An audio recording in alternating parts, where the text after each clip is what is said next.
We love you, Mullica. 1, 2, 3. We love you, Mullica. That being said, Senate will come to order. Mr. Shockley, please call a roll. Senators Amabile, Baisley, Ball, Bridges, Bright, Carson, Catlin, Cutter. Excused. Danielson, Doherty,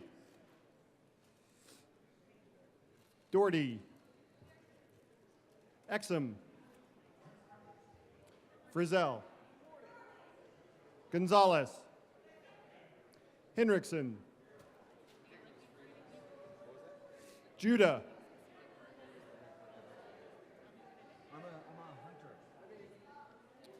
Kip, Kirkmeyer, Kolker, Liston, Lundeen, Marchman,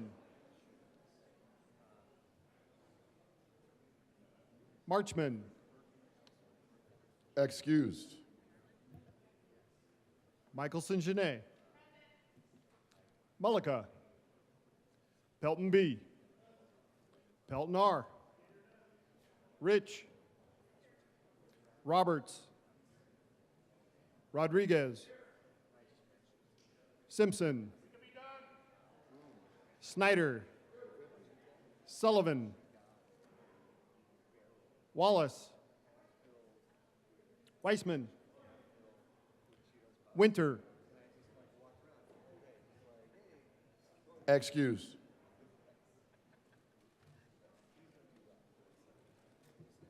Mr. President. Let's do this. The morning roll call is 32 present, 0 absent, 3 excused. We have a quorum. Senator Pelton B., would you please lead us in the Pledge of Allegiance? Please rise and join me in the Pledge of Allegiance. I pledge allegiance to the flag of the United States of America and to the republic for which it stands, one nation under God, indivisible, with liberty and justice for all. Approval of the journal. Senator Amabile. Thank you, Mr. President. I move that the Senate Journal of April 24th, 2025 be approved as corrected by the Secretary. You've heard the motion. All those in favor say aye. Aye. Opposed, no. Let the ayes have it, and that motion is adopted. Senate Services. Correctly printed, Senate Bill 309, 310, 311, 312, and 313. Correctly engrossed, Senate Bill 1150, 64, 292, 295, and 298. Correctly re-engrossed, Senate Bill 132. Correctly revised, House Bill 1017, 1209, 1239, 1279, and 1321. Correctly re-revised, House Bill 1207. Correctly enrolled, Senate Bill 3645, 229, and 268. Committee reports. Committee on Local Government and Housing, after consideration on the merits, the committee recommends the following. House Bill 1198 be referred to favorably to the Committee on Appropriations. Committee on Health and Human Services, after consideration on the merits, the committee recommends the following. House Bill 1088 be referred favorably to the Committee on Appropriations. House Bill 1213 be amended as follows, and as so amended be referred to the Committee of the Whole with favorable recommendation. House Bill 1097 be amended as follows, and as so amended be referred to the Committee of the Whole with favorable recommendation. House Bill 1094 be amended as follows, and as so amended be referred to the Committee on Appropriations with favorable recommendation. Senate Bill 301 be amended as follows, and as so amended be referred to the Committee of the Whole with favorable recommendation and with the recommendation that it be placed on the consent calendar. Senate Bill 296 be referred to the Committee of the Whole with favorable recommendation and with the recommendation that it be placed on the consent calendar.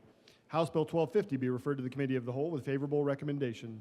Mr. President, the Committee on Health and Human Services has had under consideration and had a hearing on the following appointments and recommends that the appointments be placed on the consent calendar and confirmed.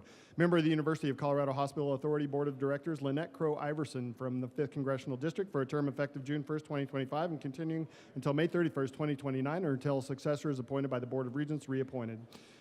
Madam President, the Committee on Health and Human Services has had under consideration, has had a hearing on the following appointments and recommends that the appointments be placed in the consent calendar and confirmed. Members of the Colorado Brain Injury Trust Fund Board, effective July 1st, 2024 for terms expiring June 30th, 2027.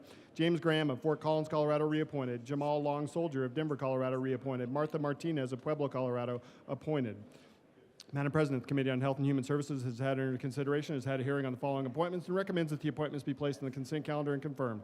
Member of the State Board of Human Services for a term expiring March 1st, 2027. Jeffrey Baker of Centennial, Colorado, to serve as a county commissioner occasioned by the change in designation of Jennifer Kim McDonald of Los Animas, Colorado, appointed. Effective March 2nd, 2025 for terms expiring March 1st, 2029. Brisa Chavez of Rifle, Colorado, to serve as a member of the public, reappointed. Michael Dave of Denver, Colorado, to serve as a member of the public, reappointed. Megan Lovelace of Avon, Colorado, to serve as a member of the public with a family member with a disability, appointed. Mary Young of Greeley, Colorado, to serve as a member of the public, appointed. Effective January 1st, 2025 for terms expiring March 1st, 2027. Jennifer Kim McDonald of Los Animas, Colorado, to serve as a member of the public occasioned by the resignation of Kay Cowling of Denver, Colorado, reappointed. Madam President, the Committee on Health and Human Services has had under consideration, had a hearing on the following appointments, and recommends that the appointments be placed on the consent calendar and confirmed. Member of the Medical Services Board for terms expiring July 1st, 2028, David Pump of Pueblo West, Colorado, to represent the 3rd Congressional District, appointed. Morgan Honea of Centennial, Colorado, to represent the 6th Congressional District, reappointed. Christina Mulkey of Denver, Colorado, to represent the 8th Congressional District, reappointed, for a term expiring July 1st, 2028. Vincent Scott of Severance, Colorado, to serve as an unaffiliated representative of the 4th Congressional District and a family member of a person with a disability, reappointed. Committee on Finance, after consideration on the merits, the committee recommends the following. House Bill 1274 be referred favorably to the Committee on Appropriations. Madam President, the Committee on Agriculture and Natural Resources has had under consideration and had a hearing on the following appointments and recommends that the appointments be confirmed. Members of the State Board of Land Commissioners effective July 1st, 2025 for terms expiring June 30th, 2029. Mark Harvey of Basalt, Colorado to serve as a representative of Production and Agriculture and as an unaffiliated appointed. James Prybill of Louisville, Colorado to serve as a citizen at large and as an unaffiliated appointed. After consideration on the merits, the committee recommends the following. House Bill 1318 be referred favorably to the Committee on Appropriations. House Bill 1163 be referred favorably to the Committee on Appropriations. Committee on Business, Labor, and Technology. After consideration on the merits, the committee recommends the following. House Bill 1300 be amended as follows, and as so amended be referred to the Committee of the Whole with favorable recommendation. House Bill 1330 be referred to the Committee of the Whole with favorable recommendation. Majority Leader Rodriguez. Thank you, Madam President. I move the Senate proceed out of order for moments of personal privilege. You have heard the motion. All those in favor say aye. Those opposed, no. The ayes have it, and the Senate will proceed out of order for moments of personal privilege. Senator Winter. Please add Senator Winter to the roll. Senator Coleman. Thank you very much, Madam President. I request a moment of personal privilege. Granted. Thank you very much, Madam President. Members, please bear with me. My voice is a little hoarse because I was screaming in my daughter's play last night. She did an amazing job. I know how much you were really upset that I'm losing my voice.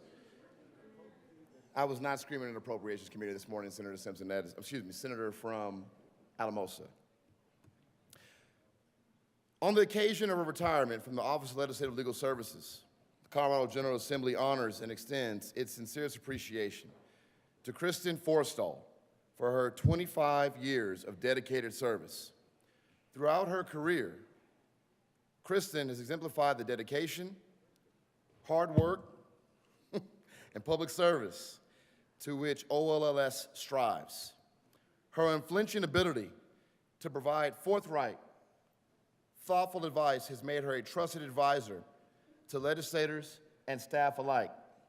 Kristen is one of the foremost experts on healthcare, insurance, and labor laws, and is always generous with her time and advice to help her coworkers and legislators navigate these complex areas of law.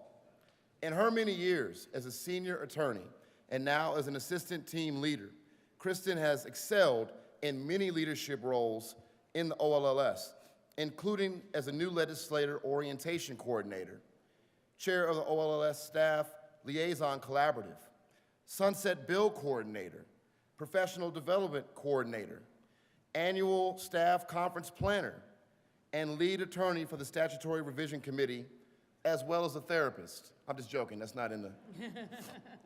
Throughout her years of legislative service, Kristen has also provided tremendous support to her colleagues through mentorship and friendship, exceptional home-baked goods, and even knitted gifts that they will always cherish.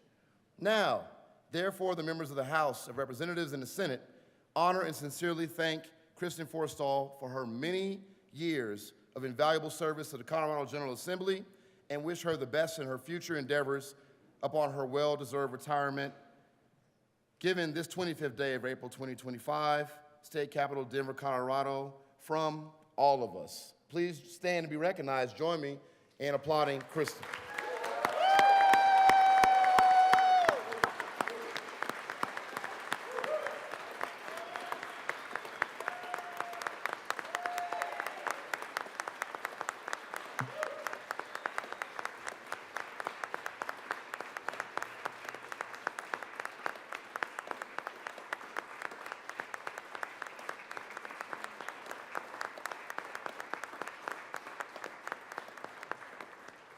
Senator Danielson.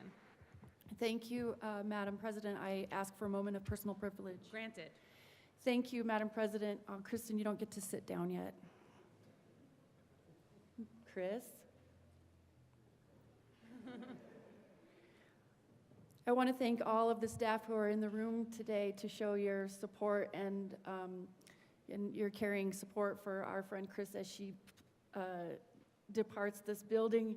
This is a packed room, Chris, and it's for your hard work and your dedication for all these years.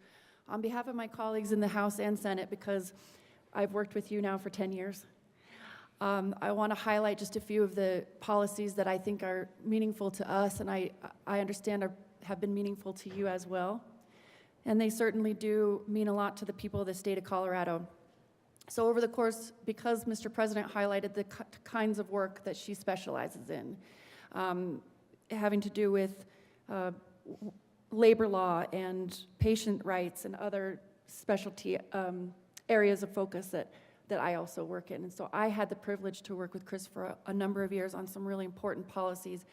And I wanted to highlight them because it is the type of dedication that the staff go through on a daily basis, but for 25 years now has been my experience.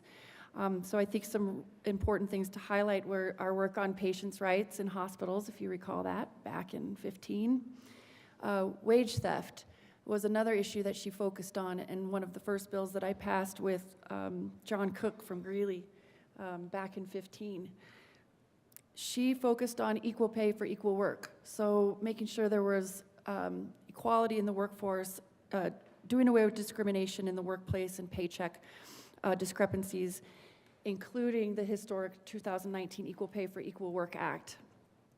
Apprenticeships and opportunity for young people and older workers moving around in the workforce. She also authored the Farm Worker Bill of Rights, which was the culmination of 50 years of struggle for the farm workers movement. And she's now authoring the Worker Protection Act.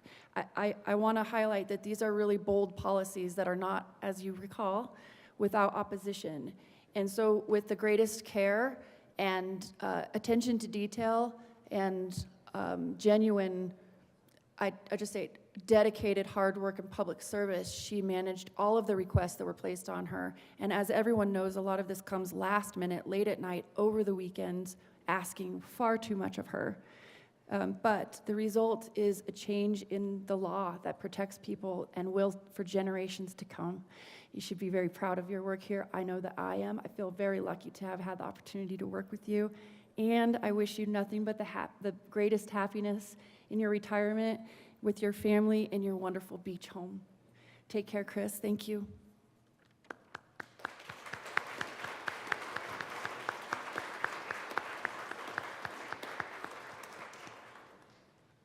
All right.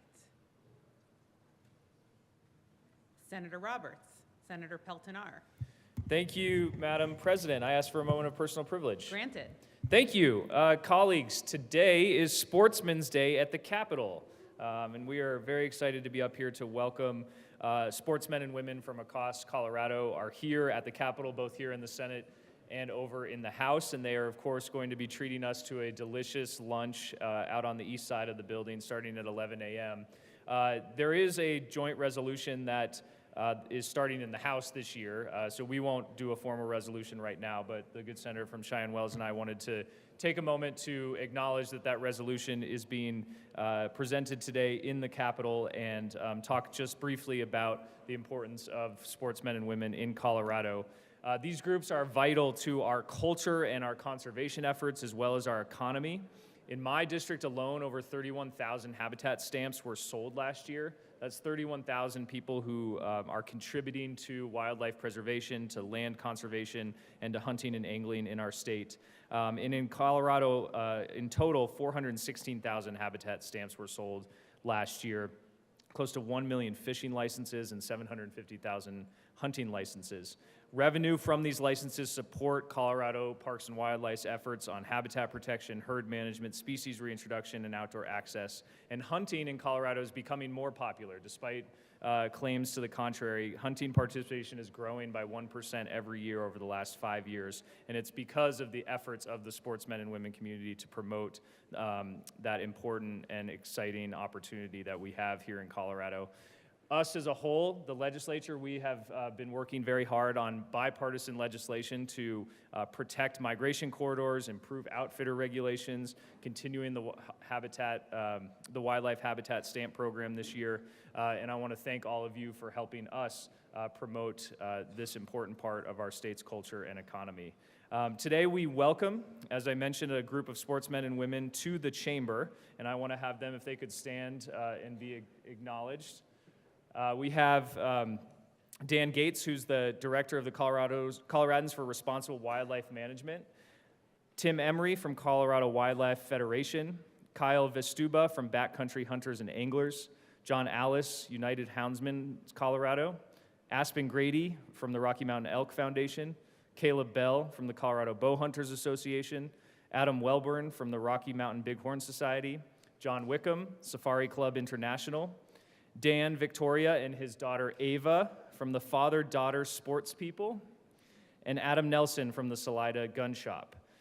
Thank you all for being here. Thank you for helping us promote sportsmen and women and wildlife and land conservation in Colorado. Your work is invaluable. It makes Colorado what we all love about our great state. And so thank you so much, and happy Sportsman's Day at the Capitol.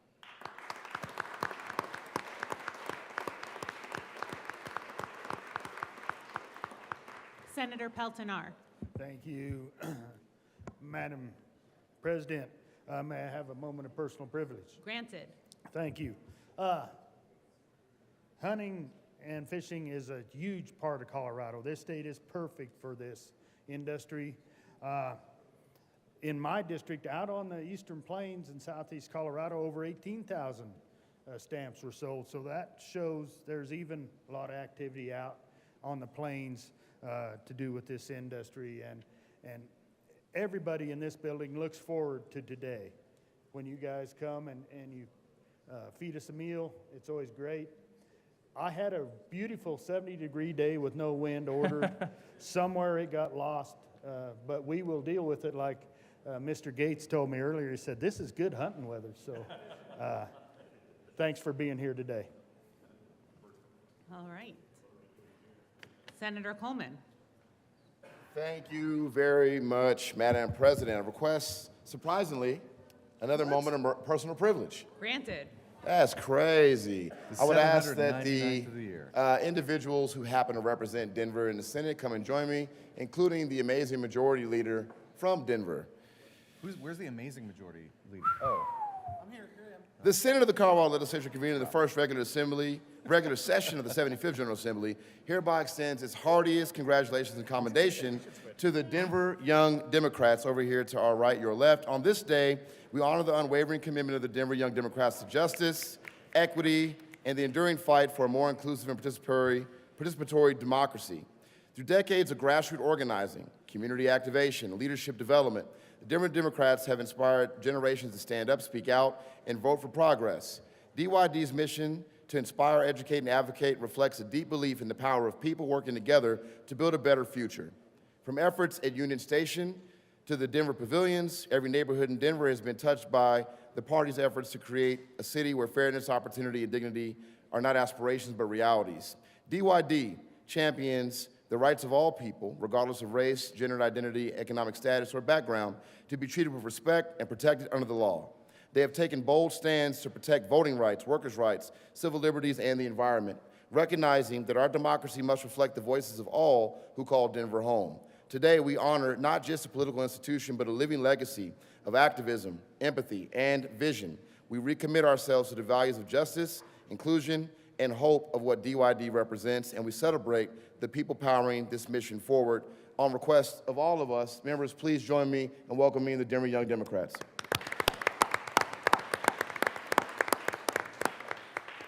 Senator Bridges. Thank you, Madam Chair. You know, I used to be a young Democrat. Oh, sorry, that's right, President. No, that's a fine. $5. $5. Please. Thank you. Thank you, Madam President. You know, I used to be a young Democrat, and then Wait, you still didn't things. ask.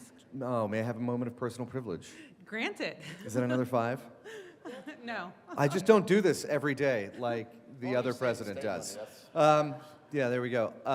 Thank you. Now the joke has fallen so flat. Thank you for what you do. You drive us forward. The energy, the passion of young people is what keeps us going, is what moves politics forward. Thank you for the work you do. Thanks for being here today. Very good. Senator Ball. Thank you, Madam President. May I have a moment of personal privilege? Granted. Thank you. Colleagues, today is Senate District 31 Constituent Day. We've got the finest that the great Senate District 31 has to offer with us in the chambers. I'm lucky enough to represent parts of downtown, to Hilltop, Wash Park, Cheeseman Park, Lowry, East Colfax, including where we are now. So right now we are all guests of Senate District 31 and the great people who live there. If you've got an apartment near the Capitol that you stay at when legislative session is here, you are a welcome guest of these great members that I am so humbled to represent. So thank you so much for being here.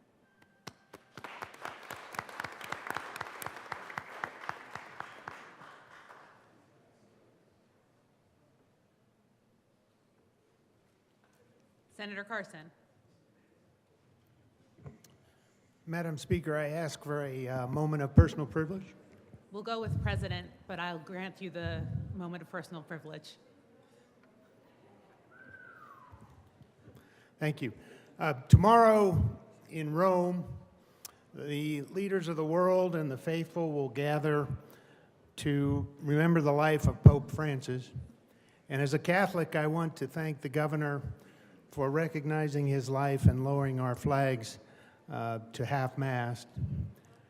And I want to say, this week I've really appreciated our Jewish colleagues reminding us of the Holocaust, and I've appreciated in the past our Muslim colleagues speaking about important dates in her religion. And that was, to me, one of the central messages of Pope Francis that we should remember, is that the world's religious leaders and followers need to cooperate, communicate more, and work together more to promote peace and justice in the world, and stop sowing the kind of discord that encourages war and injustice. And so with that, I would like to request a moment of silence in memory of the life of Pope Francis, and request that we ring the chimes. Thank you. Thank you, Senator Carson. We'll take a moment of silence, and the chimes will be rung.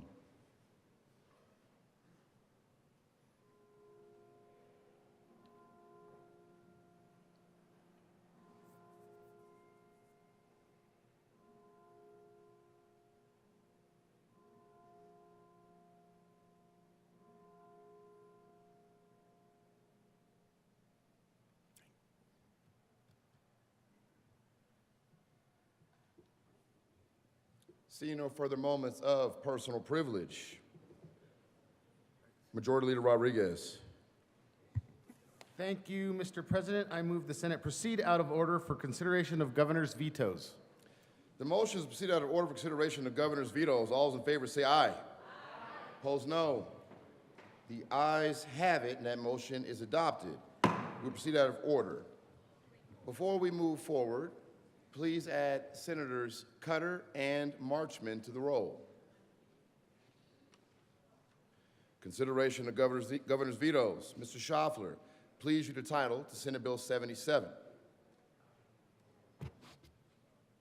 Senate Bill 77 by Senators Kipp and Rich and Representatives Carter and Soper concerning modifications to the Colorado Open Records Act. Majority Leader Rodriguez. Thank you, Mr. President. I move that the Senate lay over Senate Bill 77 until Friday, May the 2nd. The motion is to lay over Senate Bill 77 on Friday, May the 2nd, 2025. All those in favor say aye. Aye. Opposed, no. The ayes have it, and Senate Bill 77 will lay over until Friday, May 2nd, 2025. Mr. Schaffler, please read the title of Senate Bill 86. Senate Bill 86 by Senators Frizzell and Doherty and Representatives Basnicker and Hartsook concerning protections for users of social media and in connection therewith establishing certain requirements for social media companies. Senator Doherty. Thank you, Mr. President. I move that Senate Bill 86 become law, notwithstanding the governor's veto.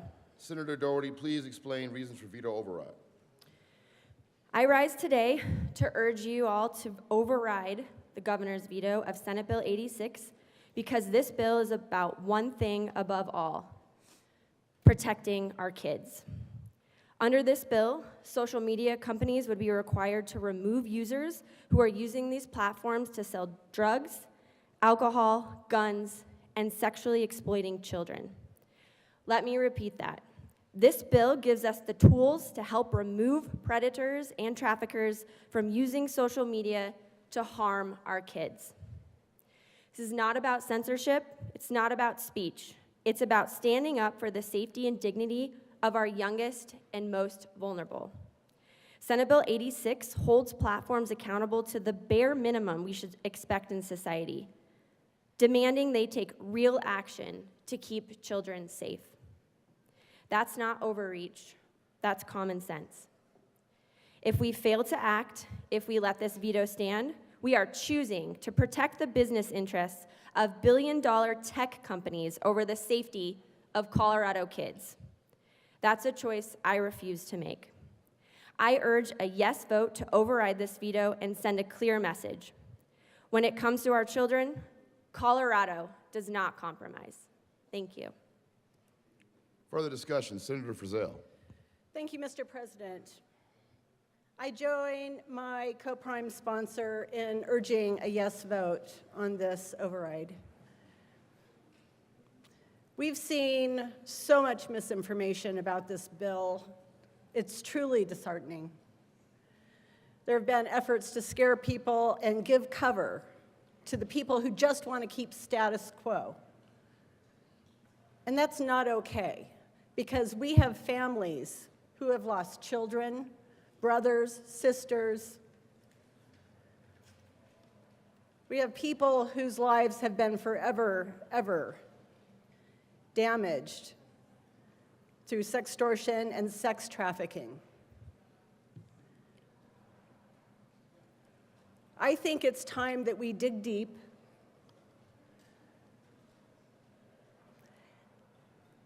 and find the courage that is within all of us and the conviction that is within all of us to protect the children of the state of Colorado. I ask for your aye vote. Further discussion? Seeing no further discussion, the motion is that Senate Bill 86 become law, notwithstanding the governor's veto. The motion requires 24 votes. Is there no further discussion? Seeing none. Are there any no votes? Senators Winter, Wallace, Marchman, Gonzalez, Henriksen, Baisley. With a vote of 29 ayes, 6 noes, 0 absent, 0 excused, that motion passes. Special order, second reading of the bills. Majority Leader Rodriguez. Thank you, Mr. President. I move to lay over special order second reading of bills till later in the day. The motion is laid over special order second reading of the bill, counted later today. All those in favor say aye. Opposed, no. The ayes have a special order second reading of the bills counted will lay over until later in the day. Third reading of the bills, consent calendar. Mr. Schaffler, please read the titles of the bills on the consent calendar. Senate Bill 298 by Senators Doherty and Lundeen and Representatives Lindsay and Lukens concerning removing the term homosexuality from the definition of sexual conduct in the Colorado Criminal Code. Majority Leader Rodriguez. Thank you, Mr. President. I move for the passage of the third reading of bills, final passage consent calendar, which is Senate Bill 298. Any discussion on the bill? Seeing none, the motion is the passage of the bill on third reading of the bill's consent calendar. Are there any no votes? With a vote of 35 ayes, 0 noes, 0 absent, and 0 excused. Senate Bill 298 is passed. Co-sponsors, Senators Wallace, Mr. Majority Leader, Michelson Janae, Kipp, Cutter, Weissman, Colker, Marchman, Bridges, Winter, Henriksen, these are co-sponsors, Gonzalez, Danielson, Snyder, Doherty, Exum, Amabile, Mullica, Roberts, Ball,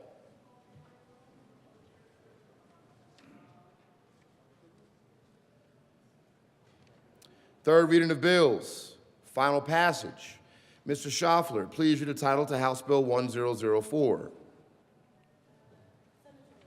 Senatorial file has been requested and granted.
Majority Leader Rodriguez. Thank you, Mr. President. I move to lay over House Bill 1004 to the bottom of the third reading calendar.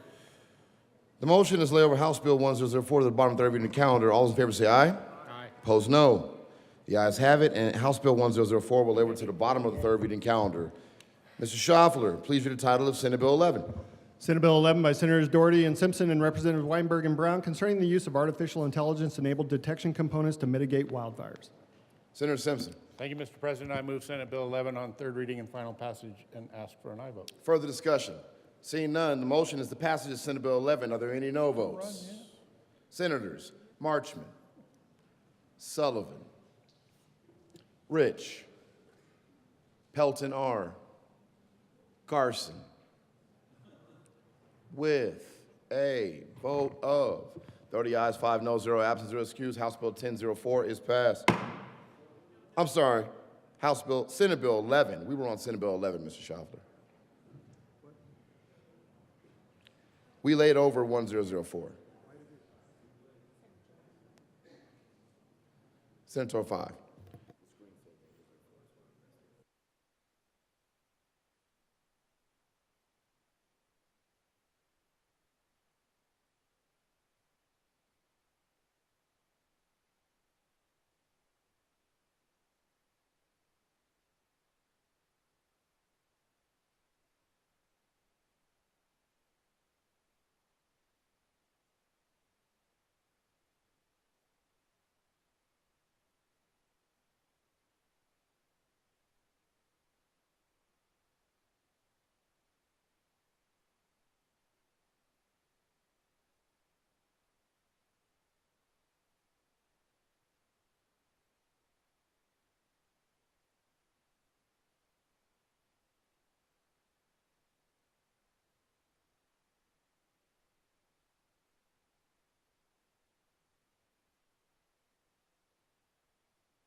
Members, we had a technical error, and so again, just to reiterate, we laid over 1004 to the bottom of the third reading calendar. Mr. Schaffler, please reread Senate Bill 11.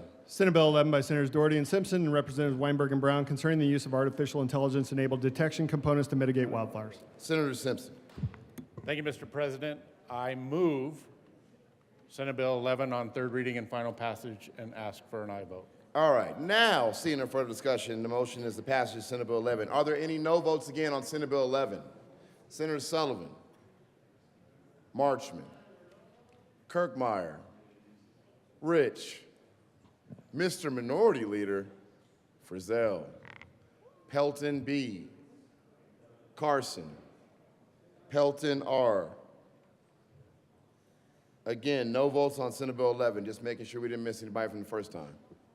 With a vote of 26 ayes, 9 noes, 0 absent, 0 excused, Senate Bill 11 is passed. Co-sponsors, Senators Wallace, Kipp, Cutter, and Cutter again. Very good. Baisley, Michelson Janae, Mr. Schaffler, please read the title of Senate Bill 50.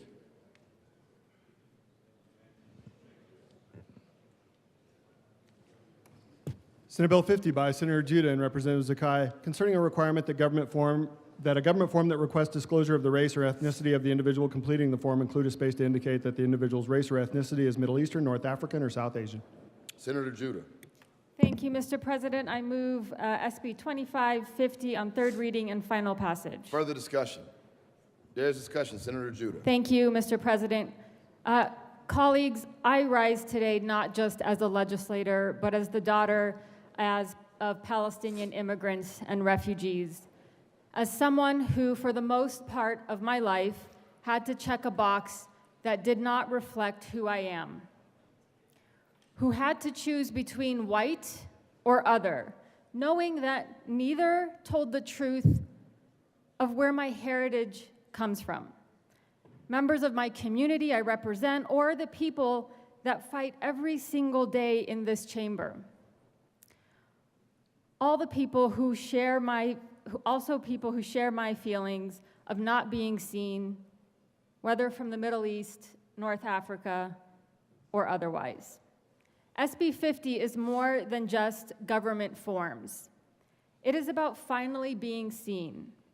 It is about ensuring that every person in Colorado, Black, Brown, Indigenous, Asian, Middle Eastern, multiracial, can look at the government and feel recognized. And not just an afterthought, but truly recognized. And finally, that we will have our own box to check. Because when we are invisible on paper, we are invisible in policy, in funding, in services, and in opportunity. And when a child looks at a school form and doesn't see themselves represented, it sends a message: you don't belong and you don't matter. But most importantly, feeling safe and protected to actually check that box when they see it available. We are here today to reject that message, to say you do belong, you do matter, and you will no longer be forced into someone else's definition of who you are. This bill is about dignity, it's about accuracy, and above all else, it's about belonging.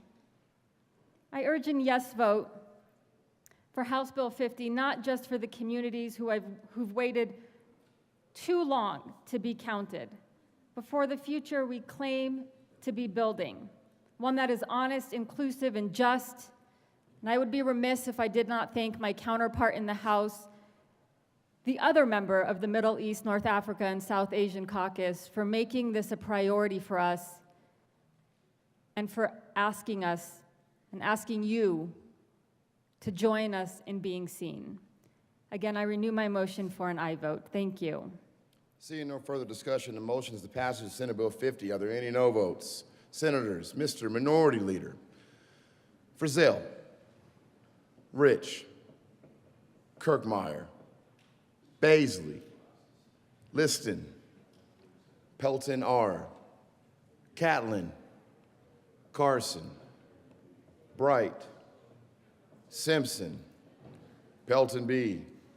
With a vote of 23 ayes, 12 noes, 0 absent, 0 excused, Senate Bill 50 is passed. Co-sponsors, Senators Cutter, Mr. Majority Leader, Danielson, Wallace, Kipp, Winter, Michelson Janae, Gonzalez, Amabile, Doherty, Snyder, Sullivan, Weissman, Bridges, Ball, Colker, Henriksen, Exum, Mullica, Marchman, Roberts. Please add the president. Mr. Schaffler, please read the title of Senate Bill 64.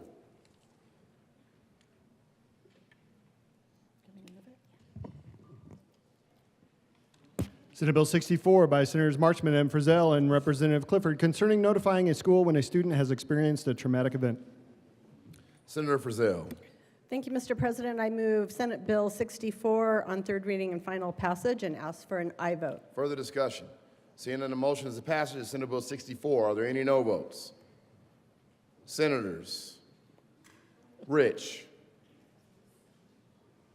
Mr. Minority Leader, Kirkmeyer, Pelton B, Bright, Carson, Pelton R, Baisley, Amabile, with a vote of 26 ayes, 9 noes, 0 absent, 0 excused, Senate Bill 64 is passed. Co-sponsors, Senators Wallace, Kipp, Cutter, Winter, Exum, Judah. Mr. Schaffler, please read the title of Senate Bill 292.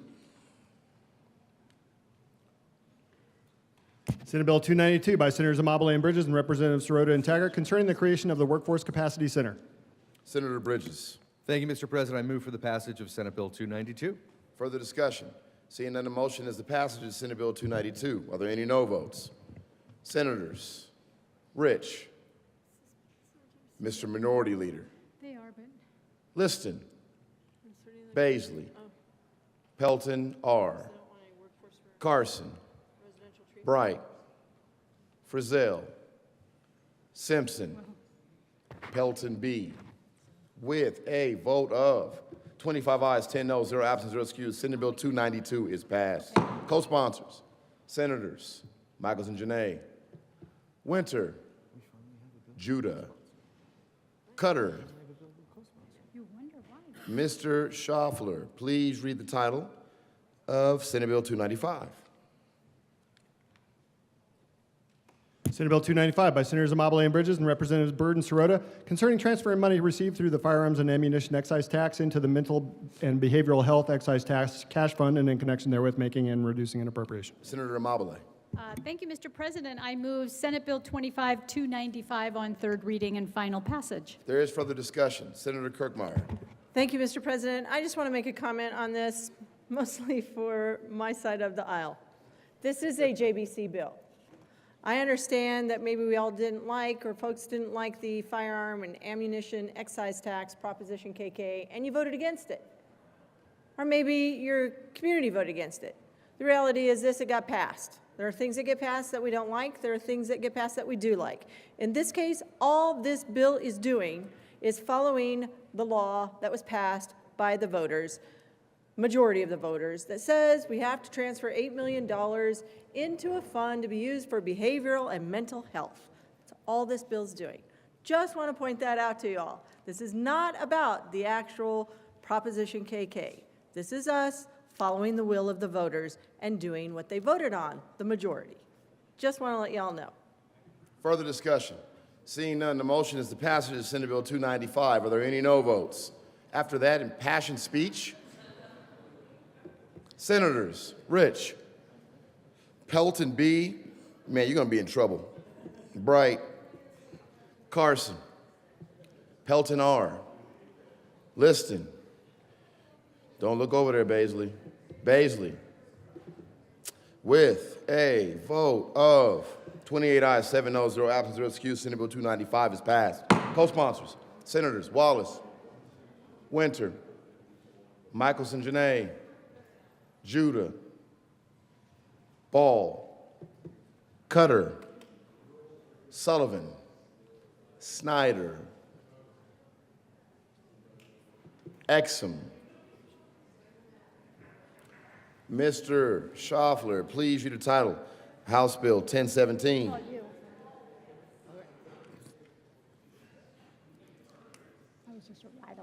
House Bill 1017 by Representative Clifford and Froelich and Senators Michelson, Janae, and Amabile concerning a community integration plan for individuals with disabilities and in connection therewith making an appropriation. Senator Michelson, Janae.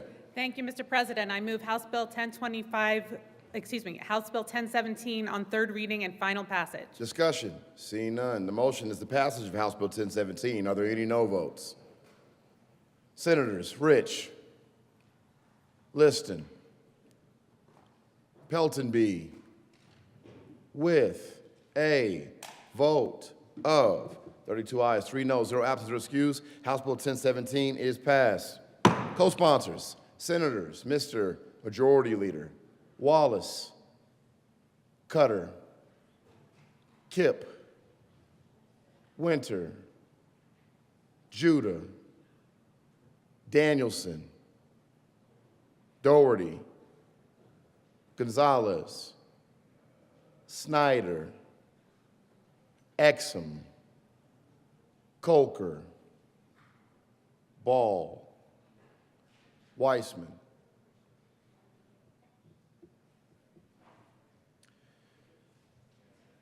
Mr. Schaffler, please read the title of House Bill 1209.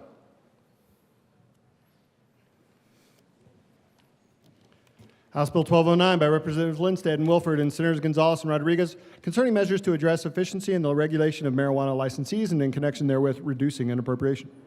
Senator Gonzalez. Thank you, Mr. President. Colleagues, we move House Bill 1209 on third reading and final passage and ask for an aye vote. Further discussion. Seeing none, the motion is the passage of House Bill 1209. Are there any no votes? That's crazy.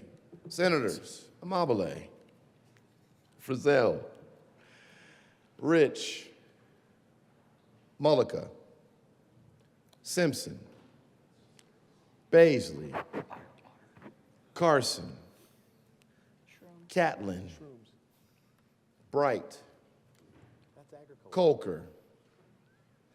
With a vote of 25 ayes, 10 noes, 0 absent, 0 excused, House Bill 1209 is passed. Co-sponsors, Senators Judah, Michelson Janae, Kipp, Wallace, Marchman, Cutter, Snyder, Henriksen. Please add the president. Mr. Schaffler, please read the title to House Bill 1239.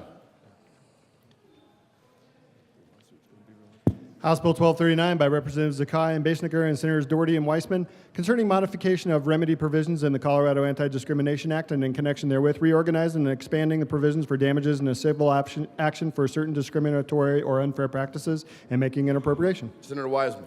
Thanks, Mr. President. We move for the adoption of House Bill 1239 on third reading and final passage and urge an aye vote. Seeing no further discussion, the motion is the passage of House Bill 1239. Are there any no votes?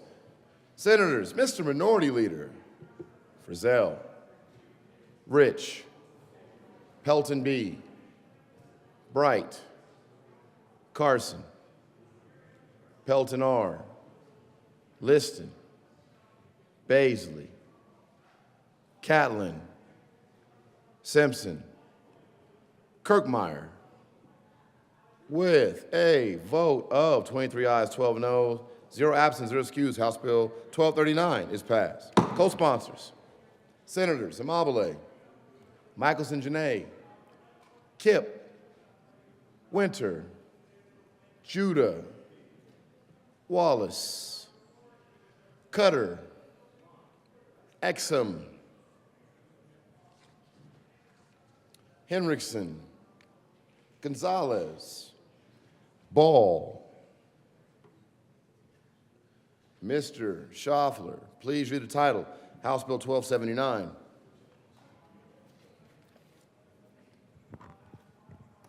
House Bill 1279 by Representative Stewart and Senator Judah concerning collecting state-level data for the Colorado Works Program and in connection therewith making an appropriation. Senator Judah. Thank you, Mr. President. I move for Passage. for the final passage of third reading and final passage of House Bill 1279 on third reading and final passage with a favorable recommendation. I'm just going to throw it in there. Why not? There's an amendment. I'm just joking. It's a great bipartisan bill, so we're just going to. Hey. Seeing no further discussion, the motion is the passage of House Bill 1279. How many no votes can there be? Senators. Oh, my. Mr. Minority Leader, Frizzell, Rich, Catlin, Baisley, Pelton R, Carson, Pelton B. We only need 9 more no votes. Oh, Liston. All right. With a vote of 26 ayes, 9 noes, 0 absent or excused, House Bill 1279 is passed. Co-sponsors. Boy, that's tough. Oh, Senators Kip, Winter, Wallace, Gonzalez, Michelson Janae, Bridges, Mr. Schaffler. Oh, please add Senator Exum as a co-sponsor as well on 1279. Mr. Schaffler, please read the title of House Bill 1321.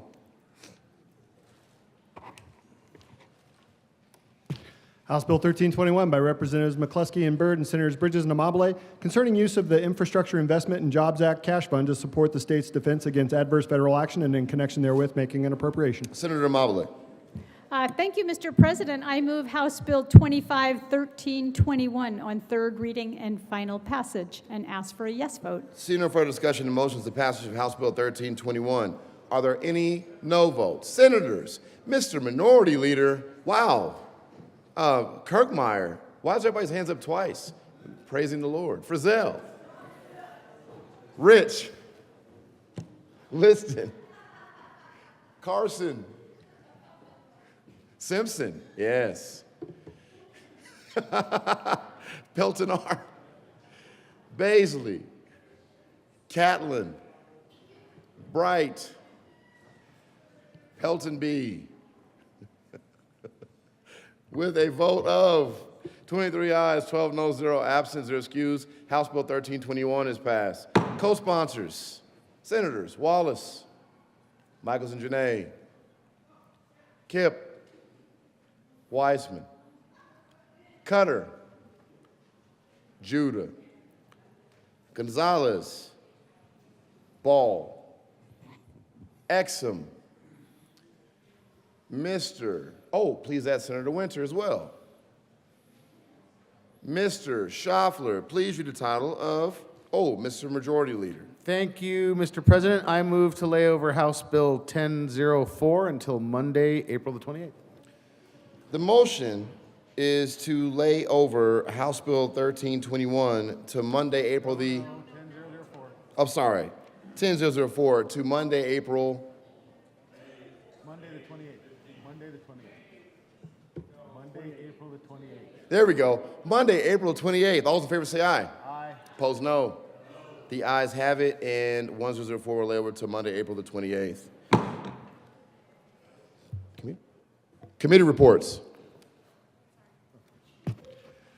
Committee on Appropriations, after consideration on the merits, the committee recommends the following. Senate Bill 163 be amended as follows, and as so amended be referred to the Committee of the Whole with favorable recommendation. Senate Bill 84 be amended as follows, and as so amended be referred to the Committee of the Whole with favorable recommendation, and with a recommendation that it be placed on the consent calendar. Senate Bill 118 be referred to the Committee of the Whole with favorable recommendation, and with a recommendation that it be placed on the consent calendar. Senate Bill 120 be amended as follows, and as so amended be referred to the Committee of the Whole with favorable recommendation, and with a recommendation that it be placed on the consent calendar. Senate Bill 142 be referred to the Committee of the Whole with favorable recommendation. Senate Bill 153 be referred to the Committee of the Whole with favorable recommendation. Senate Bill 285 be amended as follows, and as so amended be referred to the Committee of the Whole with favorable recommendation. Senate Bill 290 be amended as follows, and as so amended be referred to the Committee of the Whole with favorable recommendation. Senate Bill 303 be referred to the Committee of the Whole with favorable recommendation. Senate Bill 305 be amended as follows, and as so amended be referred to the Committee of the Whole with favorable recommendation, and both the recommendation be placed on the consent calendar. Senate Bill 307 be referred to the Committee of the Whole with favorable recommendation. House Bill 1013 be referred to the Committee of the Whole with favorable recommendation. There's more. Message. Sorry. House Bill 1105 be referred to the Committee of the Whole with favorable recommendation. House Bill 1112 be referred to the Committee of the Whole with favorable recommendation. Senate Bill 26 be referred to the Committee of the Whole with favorable recommendation. Senate Bill 72 be amended as follows, and as so amended be referred to the Committee of the Whole with favorable recommendation. Message from the House. The House is passed on third reading and returns herewith. Senate Bill 194. The House is adopted and transmits herewith. House Joint Resolution 1028. The House is postponed indefinitely. Senate Bill 160. The bill is returned herewith. Majority Leader Rodriguez. Thank you, Mr. President. I move to lay over General Order's second reading of bills consent calendar until later in the day. The motion is to lay over second reader bills consent calendar to later today. All in favor say aye. Opposed, no. The ayes have it, and General Order second reader bills consent calendar will lay over till later in the day. Senator 5.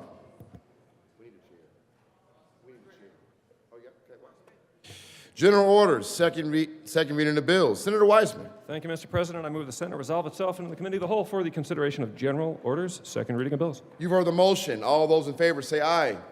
Opposed, no. It's powerful. But the ayes have it, and the motion is adopted. The Senate will resolve itself in the Committee of the Whole for consideration of general orders, second reading of bills, and Senator Weissman will take the chair.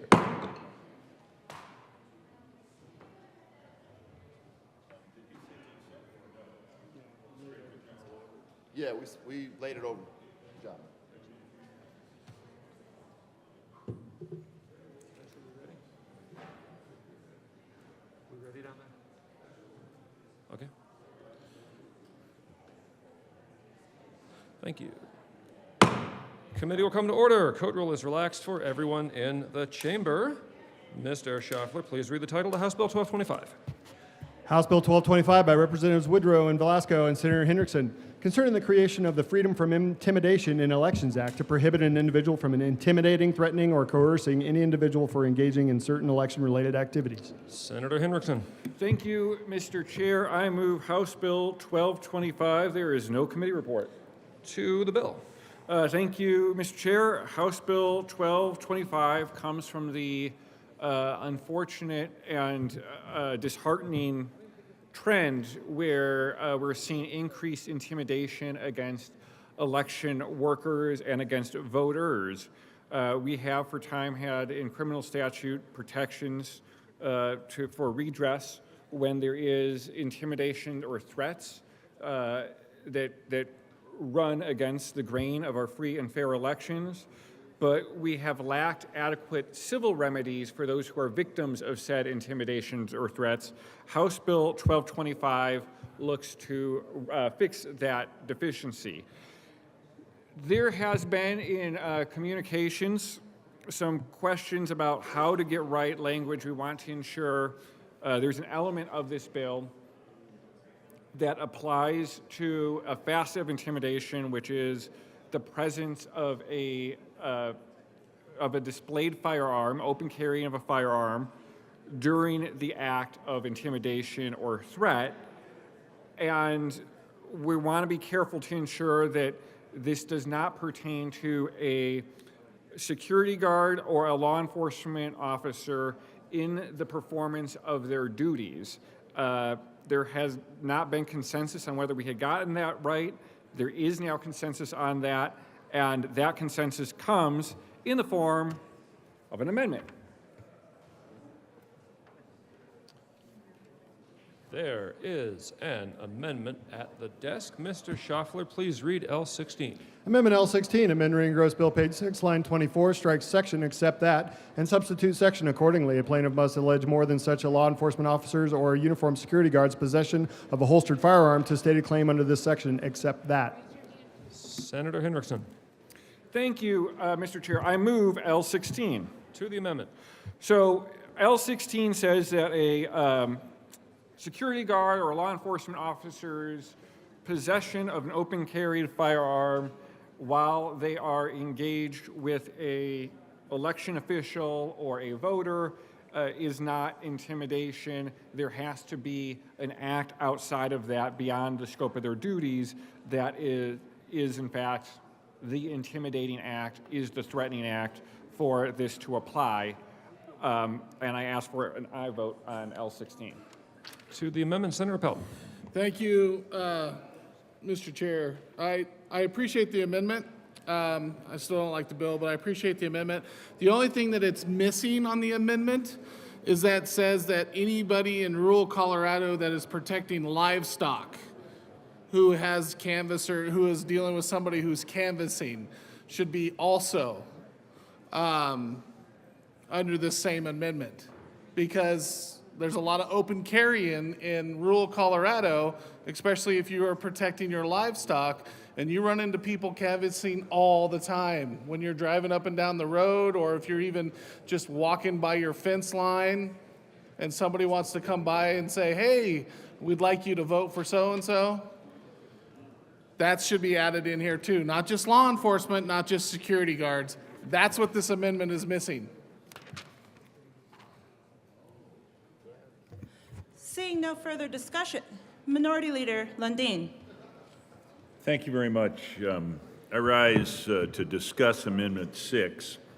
The challenge with the bill is it seeks to just dramatically change cultural understanding, specifically in the rural environment, clearly, and I think the previous speaker spoke to the issue of individuals who might be carrying open, which is their constitutional right, for the purpose of protecting or managing livestock. The entire bill seeks to take away an entire culture of access to constitutional rights to carry. Open carry is a tradition in this country. This particular amendment narrows to a certain extent on behalf of law enforcement officers, et cetera. It makes it clear that they actually have to do something with. They have to perhaps remove the firearm from its holster, et cetera. I appreciate the effort to narrow the bill further with this amendment, but it still does not really get at the sort of changes you would have to make to bring this bill in alignment with constitutional rights. I think the bill on its face remains unconstitutional even with this amendment. So I'm agnostic as to the amendment, vigorous objection to the bill itself. We are on L16. Is there further discussion related to L16? Seeing none, the motion before the body is the adoption of L16 to 1225. All those in favor say aye. Aye. Opposed, no. The ayes have it. L16 is adopted. Seeing no further discussion, the motion before the body is the adoption of, is that a hand? Yeah. All right, then, y'all, I'm just going to say, if you all would like to speak to the bill, please raise your hand and please be in the well. Further discussion to the bill, Senator Pelton B. Thank you, Madam Chair. So let's go through the bill a little bit here with definitions of 1225.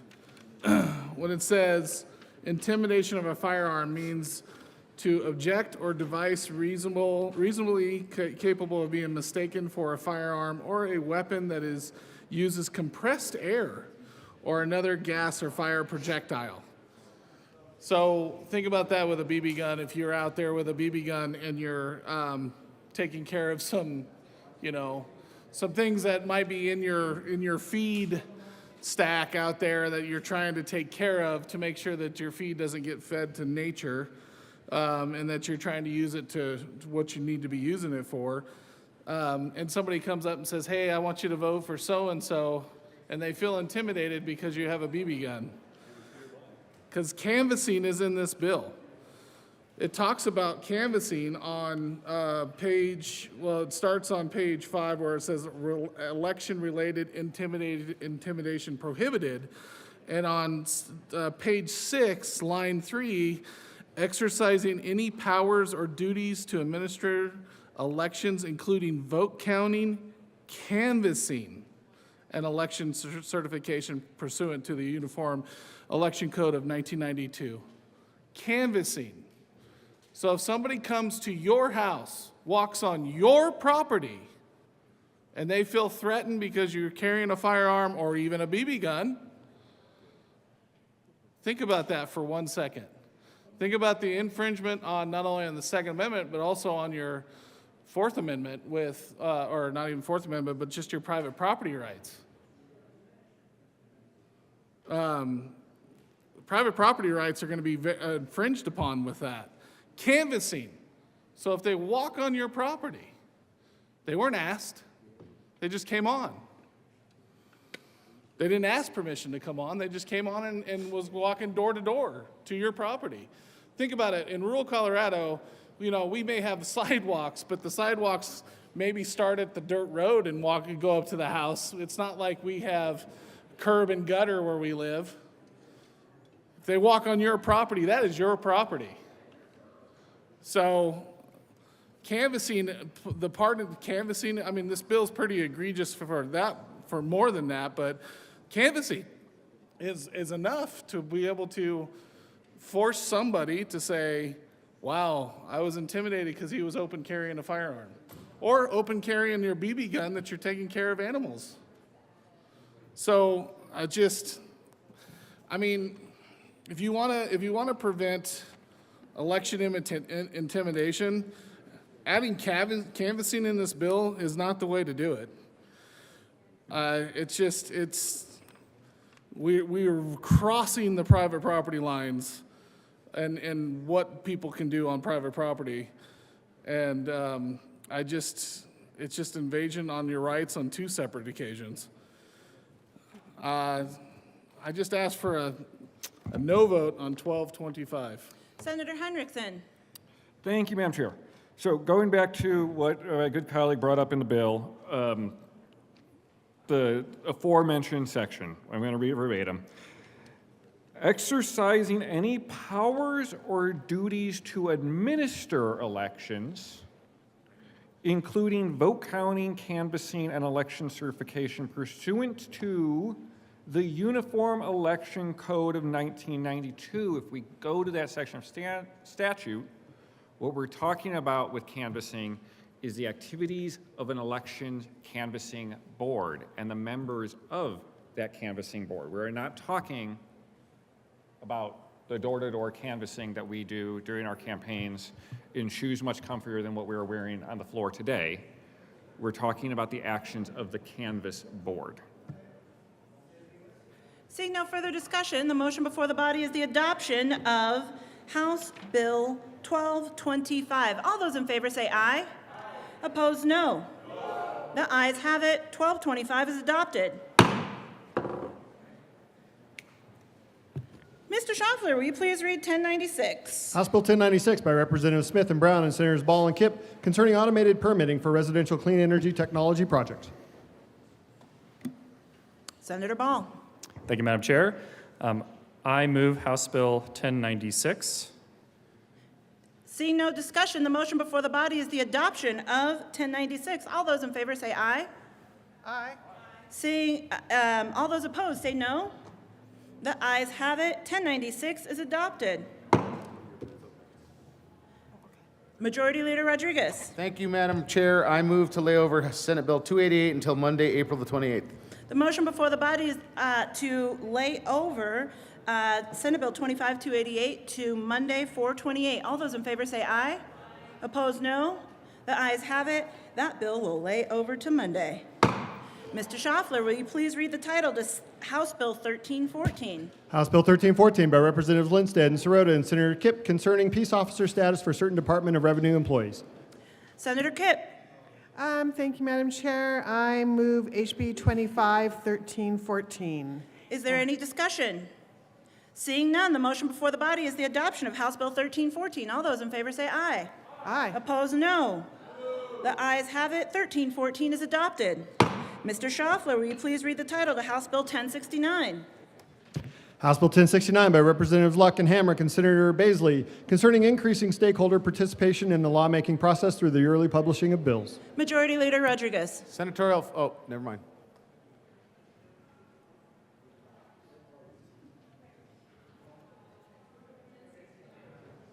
We'll stand in a senatorial 30 seconds.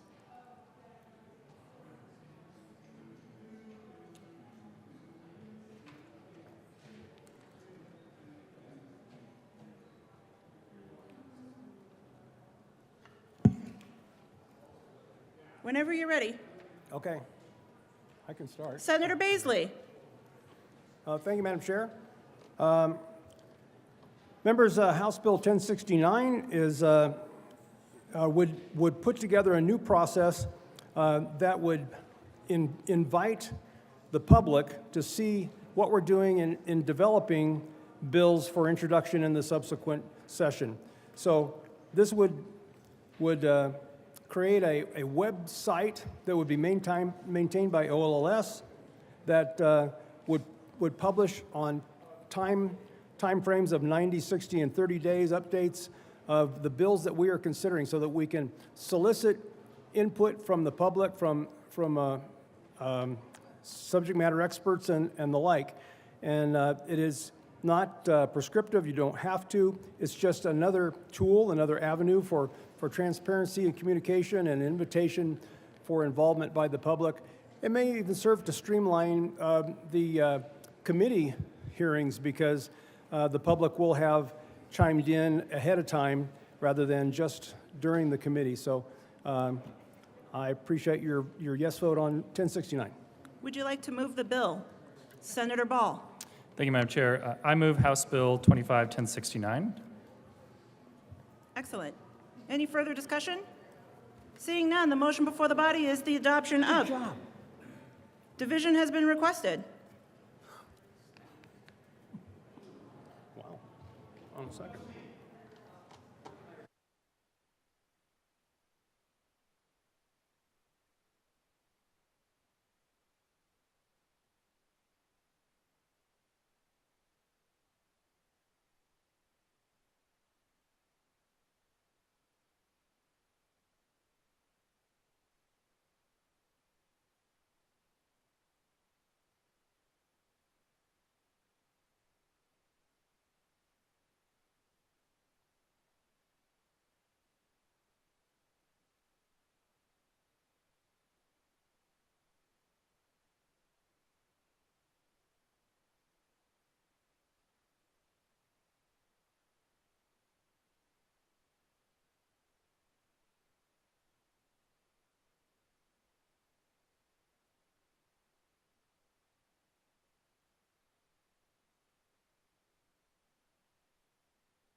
Okay. The motion before the body is the adoption of 1069. A division has been requested. All those in the chamber who are not entitled to vote, please be seated. Mr. Kamen. Bye. Please be seated, everybody. All right, here we go. All those in favor of adoption of House Bill 1069, please stand.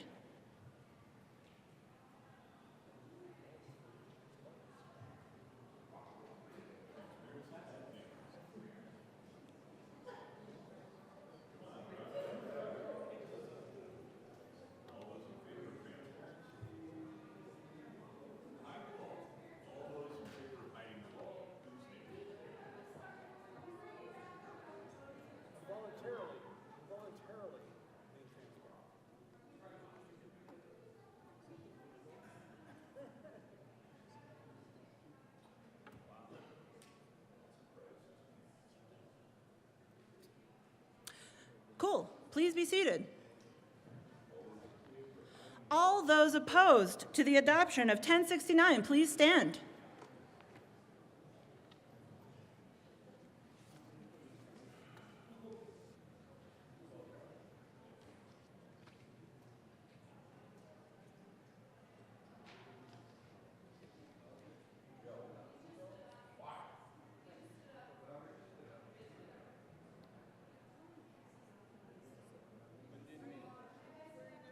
We're in a division. We're in a division here, you guys.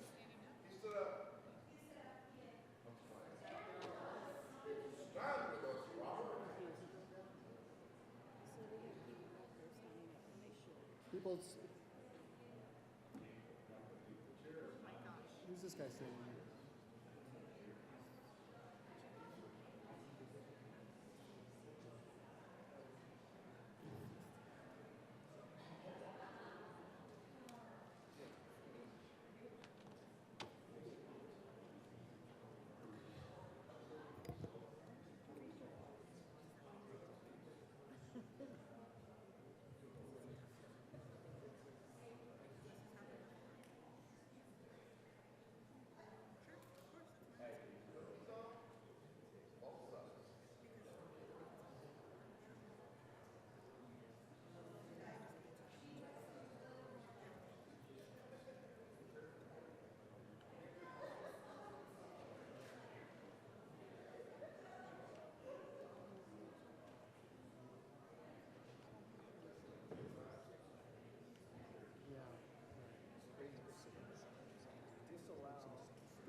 The motion for the adoption of House Bill 1069 fails.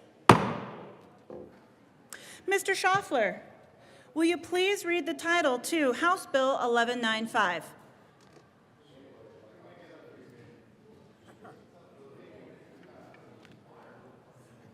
See if you like Kyle more than you like Matt.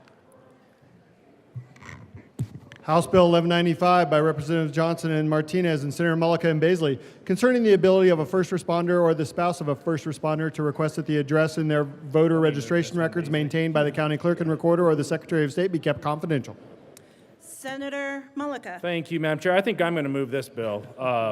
I move House Bill 1195 and the State Veterans and Military Affairs Committee report. To the SBMA report.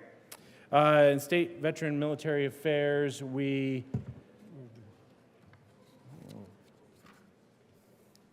ran just a technical amendment around fixing some of the changes that happened in the House to make sure that the bill was conforming, came from the draft. I would ask for a yes vote. Is there further discussion on the SBMA report? Seeing none, the motion before the body is the adoption of the SBMA committee report to 1195. All those in favor say aye. Aye. Opposed, no.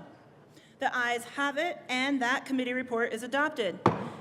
Senator Mullica. Thank you, Madam Chair. Members, House Bill 1195 is a good bill.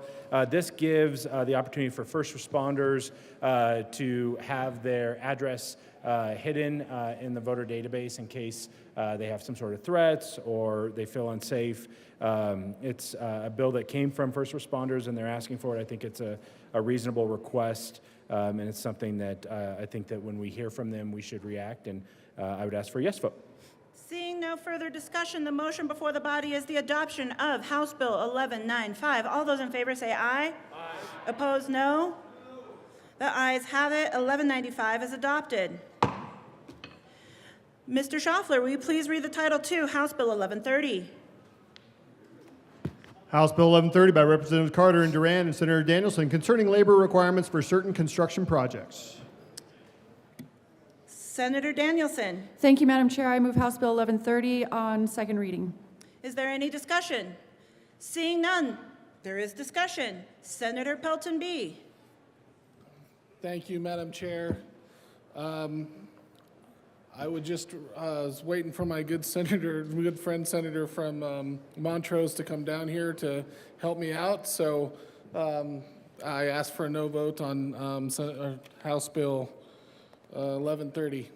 Thank you, Senator Pelton B, for being in the well. Senator Catlin.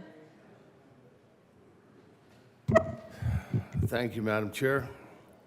Good morning, colleagues. We heard this bill in business, labor, and technology, I believe, right? Anyway, what I'm here to do is I want to present an amendment, and then I'll move that amendment. There's an amendment at the desk. Thank you. Mr. Schaffler, will you please read L6 to 1130? Amendment L6, amendment Ringross Bill, Senator page 4. Catlin. Thank you, Madam Chair. This is L006. This amendment would strike the language requiring the resolution of a PLA, and for those of you who are not sure what that is a project labor agreement prior to the completion of a public project. I don't believe that PLAs or project labor agreements should not be weaponized to paralyze public infrastructure projects.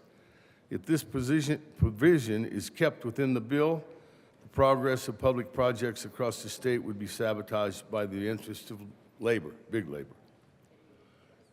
PLA disputes should certainly be solved. This disruptive requirement would allow public projects to be gridlocked for indefinite periods of time. Members, we need these public projects. We can't afford to stall them out. We've been doing that for a long time for a lot of different reasons, maybe not necessarily this, but there are projects in my district that need to be completed. I'd ask for a yes vote on Amendment L006 to House Bill 1130. Would you like to move your amendment? Thought that I had. Sorry, ma'am. I'd like to move Amendment 006 to House Bill 1130. All right. Further discussion on L6. Senator Danielson. Thank you, Madam Chair. Of course, we haven't seen this before this exact moment. What that does is strike the provision following that contains language that is standard built in already around guaranteeing against strikes, lockouts, similar actions, etc. I strongly urge a no vote on this amendment. Further discussion. Seeing none, the motion before the Senator Carson. Thank you, Madam Chair. I would like to speak in favor of the Senator from Montrose's amendment L006. So I think this amendment makes a lot of sense because, you know, we've got these public projects underway. We're spending taxpayer dollars to get them done. And I think what we don't want to set up here is almost a hostage, holding them hostage essentially to these various agreements. And basically the way the bill is structured now is the projects can't go forward until any kind of a dispute, a labor dispute or a contract dispute around these PLAs, excuse me, have to be resolved first. So, you know, my view is PLAs should not be weaponized to paralyze public infrastructure projects. If this provision is kept within the bill, the progress of public projects across the state could be sabotaged by big labor agreements, which raise costs. You know, we need to get these projects done, particularly road projects and projects to improve transportation, public safety, get these projects underway. A lot of the taxpayers are constantly looking at how slow a lot of these projects are moving along, and they're getting frustrated with programs that are managed by the government, and they want it to be more efficient. They want our government to operate more efficiently. And when we've got a public project underway, I don't think you want to set up a system where a PLA agreement can basically bring everything to a halt and say, we got to resolve this first before the project can get completed. Senator Carson, can Now, you speak to L6, please? Excuse me, Madam Chair? Thank you. Senator Carson, can you please speak directly to L6? Thank you. Thank you, Madam Chair. Yes, I was referring to the amendment L006 by our colleague from Montrose. He's offered that here to the bill, and I think it's an excellent amendment.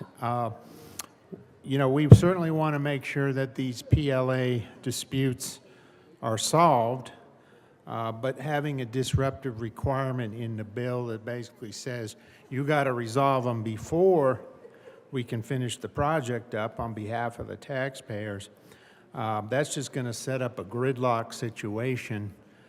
So clearly the bill needs to be changed, and this amendment would ensure that PLA projects move according to schedule and not according to the agenda of big labor or other special interests that might be out there. So I commend the senator from Montrose. You know, I know he has a lot of road projects and other public projects in his district that we need to get done, and we need to get this provision out of the bill, which would really hold things up. So with that, I will turn it back over to my colleague. Senator Danielson. Thank you, Madam Chair. On the amendment, again, what it would do is remove the protections for the company. When you enter into a project labor agreement, what that does is protect the company from, like I just said, strikes, lockouts, similar actions. It allows for the company to be supplied with a reliable source of labor. When you enter into an agreement, it prevents the workers from utilizing their tools that they don't have outside of a PLA.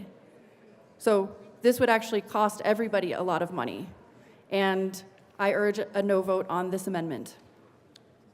Senator Catlin, to L6. Thank you, Madam Chair. Members, I'm going to ask for a yes vote on L006. My interpretations are different than the sponsor of the bill. Please vote yes. Seeing no further discussion, the motion before the body is the adoption of L6 to 1130. All those in favor say aye. Opposed, no. The noes have it. L6 is lost. To the bill, Senator Catlin. Thank you, Madam Chair.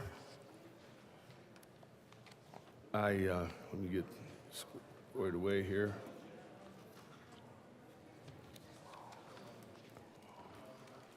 Have another amendment here on House Bill 1130.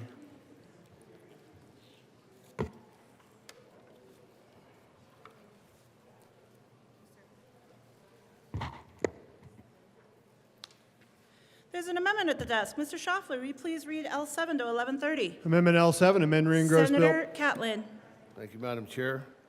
I move Amendment L007 Is it to House proper- Bill 1130. That's a proper motion to the amendment. Thank you. This amendment would remove a requirement that project labor agreements support improved employment opportunities for minorities, women, and other economically disadvantaged populations within the construction industry. It will protect the taxpayer because PLAs are not the venue through which lawmakers should be advancing DEI policies. This amendment would ensure that unelected Colorado bureaucrats will not be picking winners and losers within the Colorado construction industry. PLAs should enforce the values of meritocracy. This amendment would ensure that Colorado public development is not disrupted by vague and unnecessary social justice initiatives. Please vote yes on Amendment 007. Further discussion to the amendment, L7. Seeing none, the motion before the body is the adoption of L7 to House Bill 1130. All those in favor say aye. Opposed, no. The noes have it. L7 is lost. To the bill, Senator Liston. Thank you, Madam Chair. Well, members, I did sit on the committee. I do sit on the committee that heard this bill just the other day, and there's been a lot of discussion on it. And with that in mind, I do have another amendment.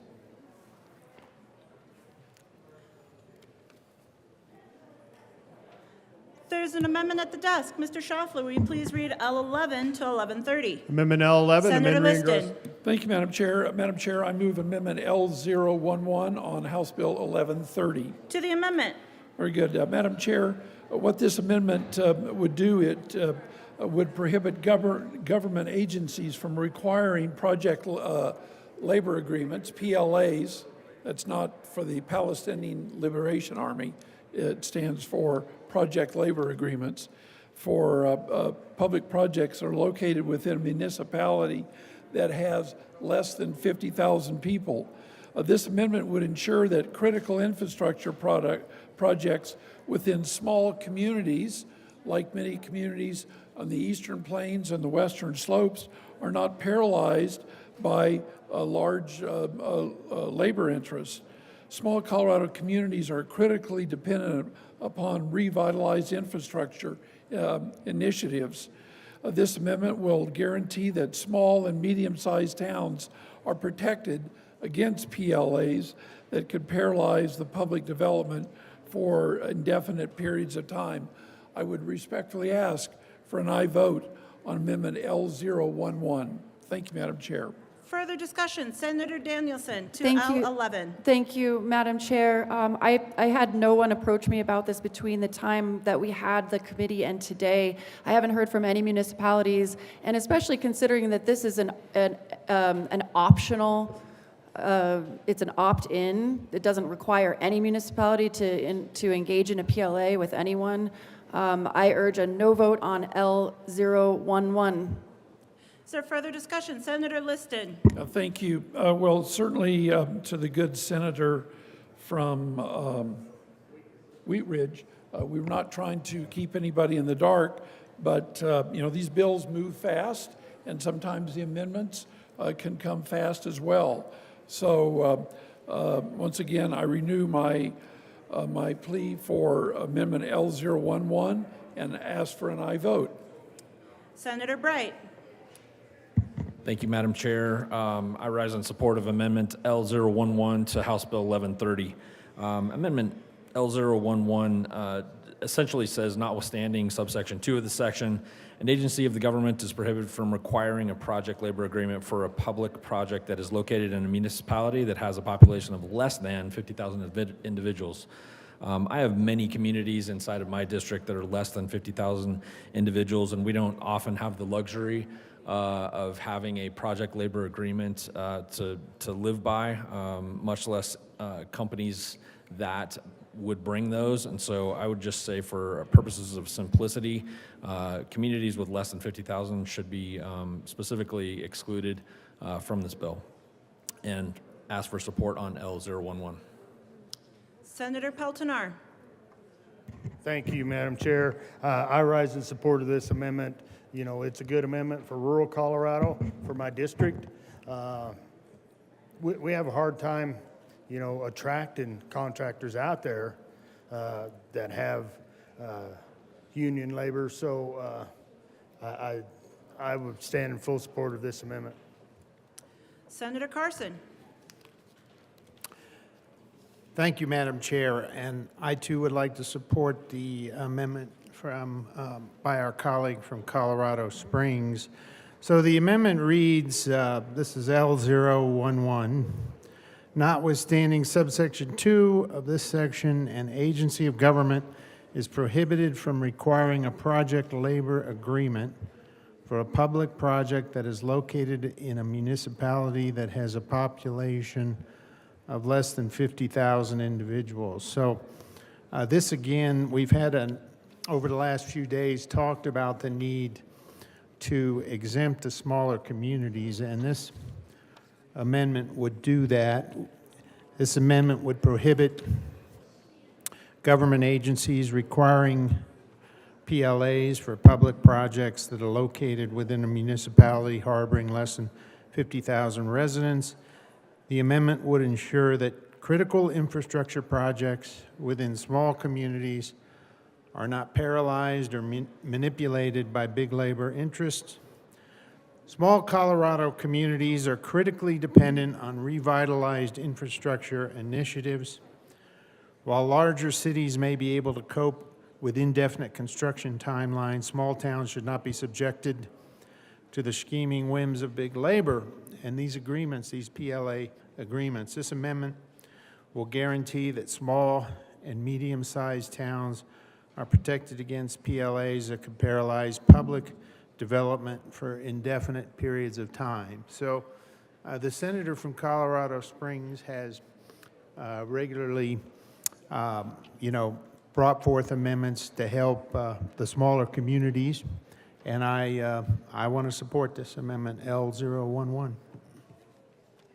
Seeing no further discussion, the motion before the body is the adoption of L11 to 1130. All those in favor say aye.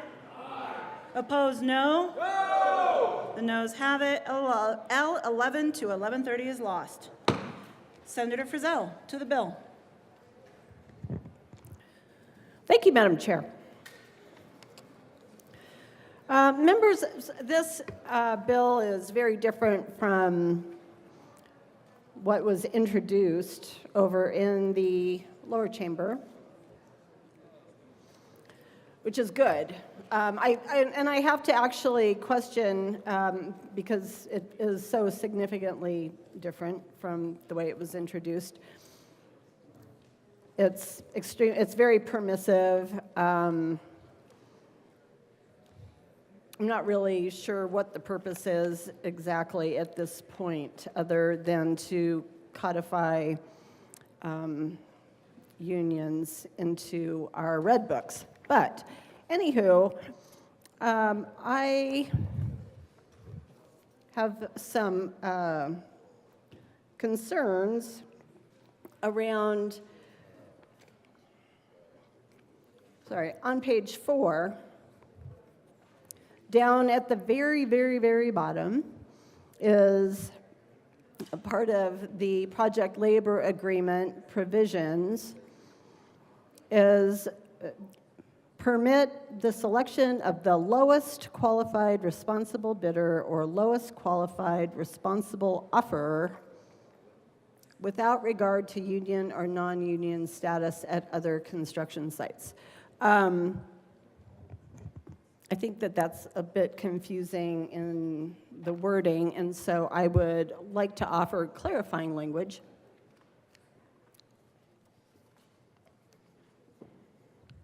There's an amendment at the desk. Mr. Schaffler, will you please read L8 to 1130? Amendment L8, amend Ring Gross Bill, page 4. Senator Frizzell. Thank you, Madam Chair. I move Amendment L008 to House Bill 1130. To the amendment. Thank you, Madam Chair. Members, as I mentioned, I find this current language a bit confusing, so I wanted to provide clarification. And this amendment strikes line 26 and 27 and substitutes permit only the selection of the highest qualified responsible bidder or highest qualified responsible offer. Because I don't know why you would want to go with the lowest qualified responsible bidder. I feel like we would want high quality work done in our construction projects. We would like well qualified contractors and companies doing the work.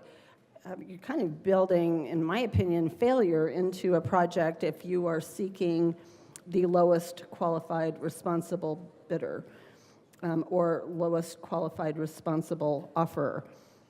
So with that, I would hope that some of my good colleagues would like to speak to this amazing amendment.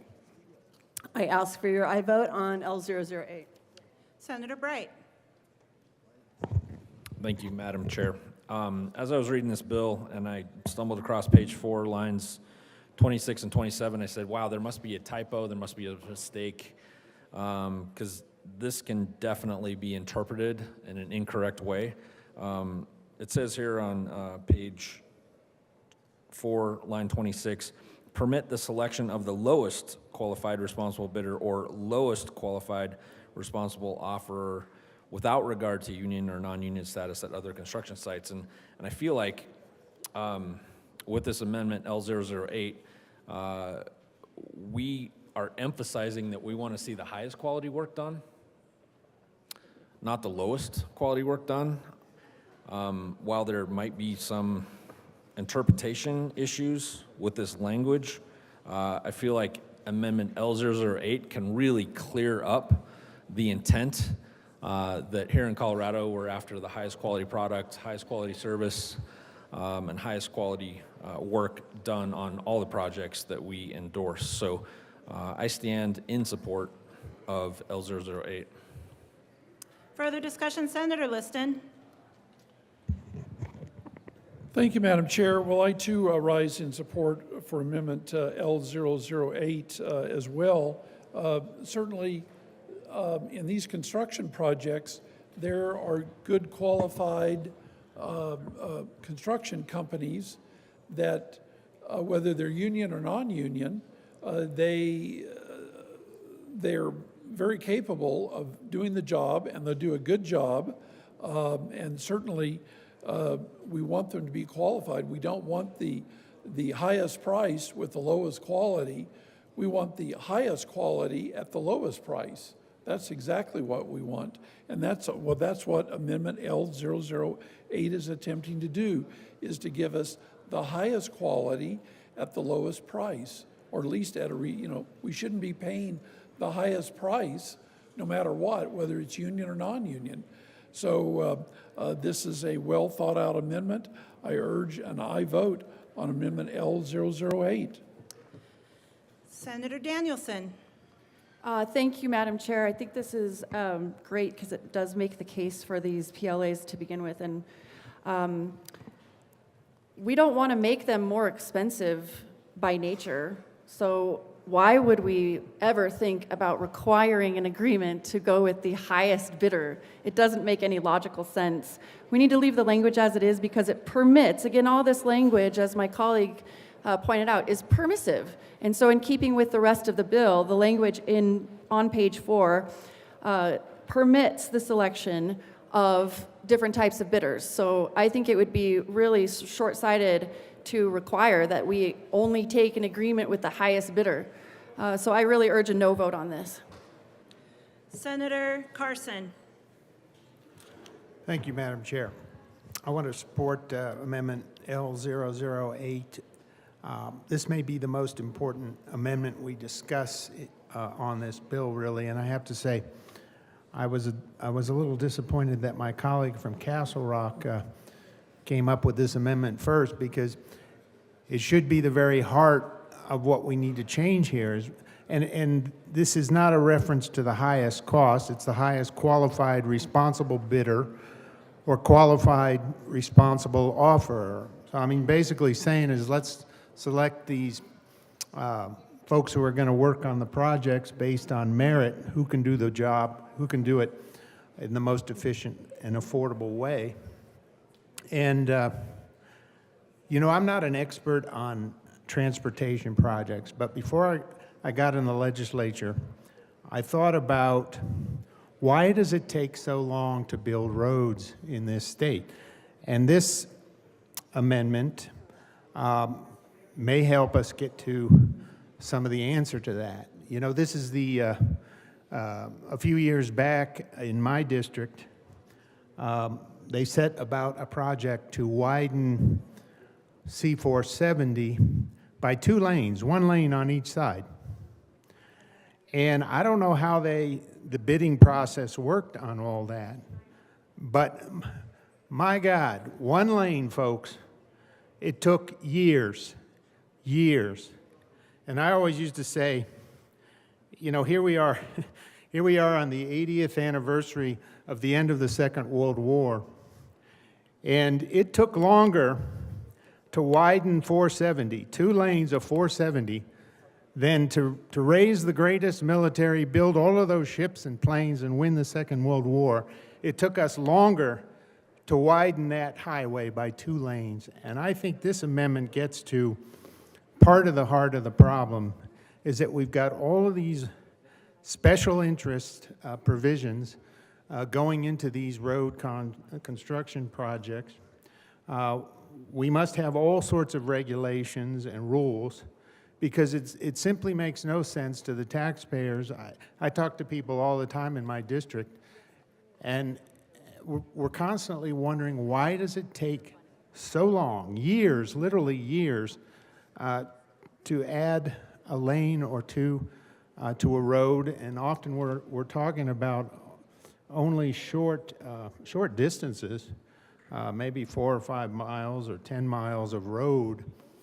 And it's literally taking us longer to widen and improve these roads than it took us, you know, the 3-4 years to win the Second World War. And I don't get it.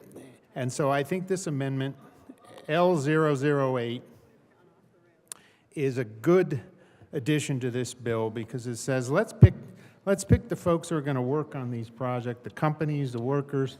Let's pick the ones that can get the job done most efficiently, and let's stop all of this, you know, waste and inefficiency that's going on with the construction of our highways. And it's not just highways; it's other government construction projects that are really being slowed down and made more inefficient by these type of PLA type of requirements. And I will continue to mention that my colleague from Castle Rock has come up with an excellent amendment here to address this problem. Senator Danielson. Thank you. I think you can make that vote, though. So I need to urge, again, a no vote on this. I know there are folks that are confused by the language in 1130, but there are a lot of folks who are not confused by this language, who deal with this every day, and who helped craft the, as was acknowledged, major compromise over in the House. The current language focuses on the lowest cost to the taxpayer while still requiring the contractor to be qualified to perform the project. This is really clear language in a bill that is permissive, and it just eases the procurement process. So that is the purpose of 1130, which is why this particular amendment would not be in keeping with the rest of the bill. This amendment needs to be rejected. And to remind folks, part of it is because this is a really simple bill that really just aligns language. So we had to fix some technical changes from the 2019 bill that has been in place for years. So again, I urge a no vote on this amendment. Senator Bright. Thank you, Madam Chair. Again, I'm looking at this just with a common sense lens. I don't know what else to say. I mean, if my 5th grade English teacher were critiquing a sentence that I had written in this way, she would say, what are you after here? The lowest qualified bidder or the lowest price bidder? There is not a word price in the sentence. And so the sentence, based on just basic English interpretation, says that we need to go with the lowest qualified bidder. It doesn't say anything about price. All we're doing is we're clarifying the language to fit basic English. I'll read it just so that we know what we're talking about here. Permit the selection of the lowest qualified responsible bidder. To me, that means we have a range of bidders. Some of them are highly qualified and some of them are not so highly qualified. And the language here says we have to pick the lowest, or we want to stress to choose the lowest qualified bidder. Basic English just throws a whole bunch of red flags on this language. I'm really glad we've got an amendment to address this, and I feel like there's a much better way to, via common sense, outline exactly what we're trying to go for here. We're going for the highest quality or the highest responsible bidder. Doesn't say anything about price, but we want to go for or allow for the highest quality bidder. So I would encourage a yes vote on this amendment. Further discussion on L8. Senator Frizzell. Thank you, Madam Chair. All right, I just want to put this in perspective. Let's think about this. So say you are going to need a medical procedure, and you talk to 3 different doctors, and you go, if this bill were part of your decision-making process, you would select the doctor that has the barest level of qualifications to work on your body, and over a doctor with years of experience and great knowledge, great qualifications to do whatever it is that you need to have done. And we are talking about putting this in statute. We're talking about putting the words, permit the selection of the lowest qualified responsible bidder, in statute, in those red books back there. Are you kidding? This is a really simple amendment that clarifies what is extraordinarily poor language, in my opinion. This amendment says, permit only the selection of the highest qualified responsible bidder or highest qualified responsible offerer. Because if we are selecting a company, a contractor, whoever, to do work on the taxpayer dime, on the dime of the people who sent us here, on the dime of the citizens of the state of Colorado, don't you think that we should probably make sure that we're utilizing their money wisely?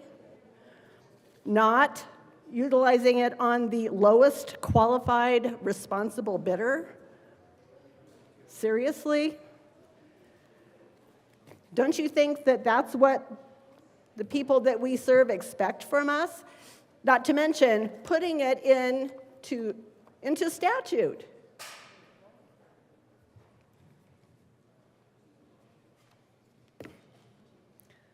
You know, I talk about this periodically, and you all think I'm probably being kind of preachy about it, but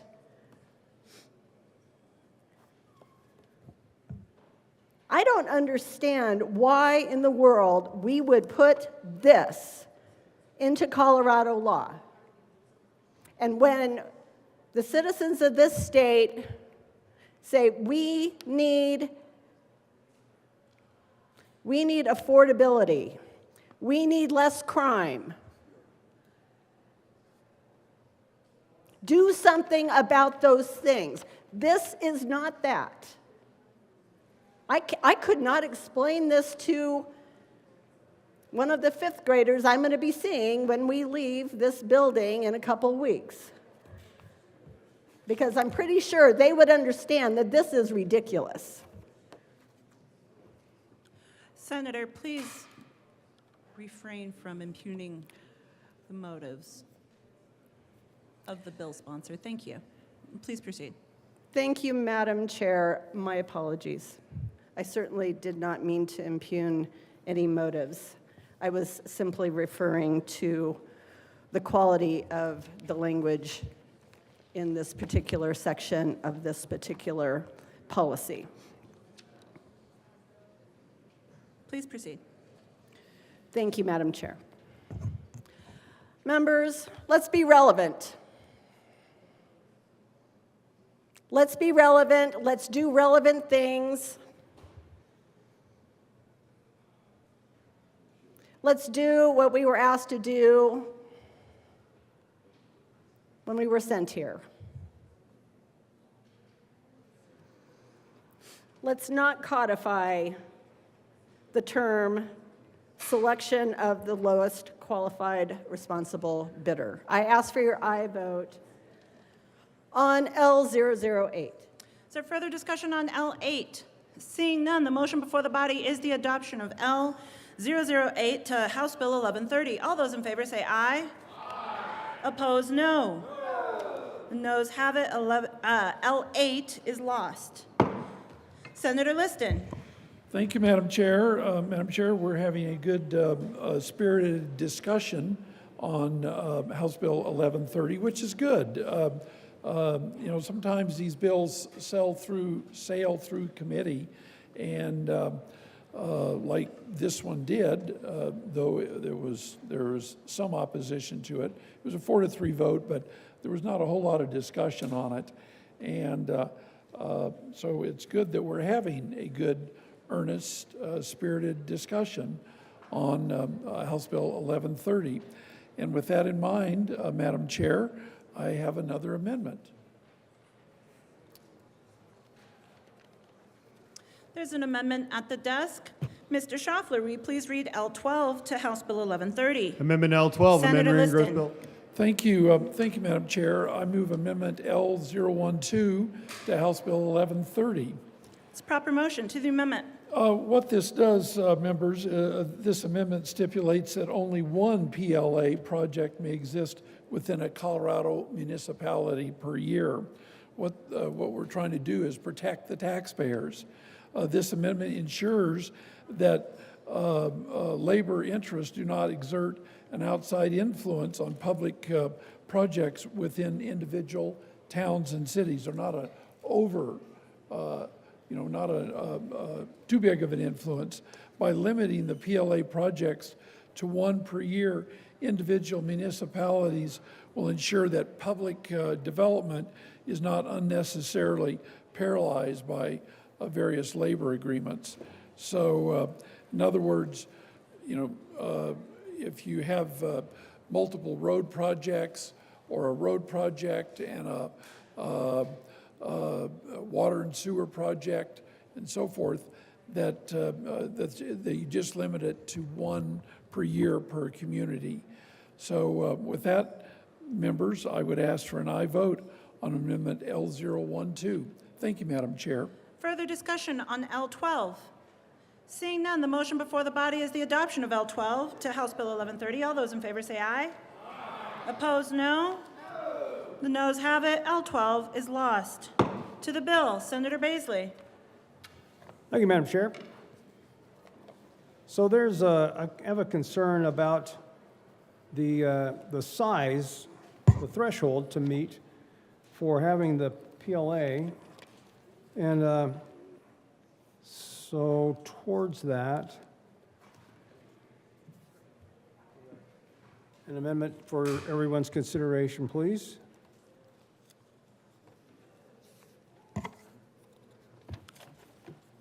There's an amendment at the desk. Mr. Schaffler, will you please read L9 to 1130? Amendment L9, amend reading gross bill, page 5, line 12, strike 1 million and substitute 500 million. Senator Baisley. Thank you, Madam Chair. I move L009 to House Bill 1130. To the amendment. Thank you, Madam Chair. So this, the threshold here in the bill, let me find the, oh, I'm in the wrong version, sorry.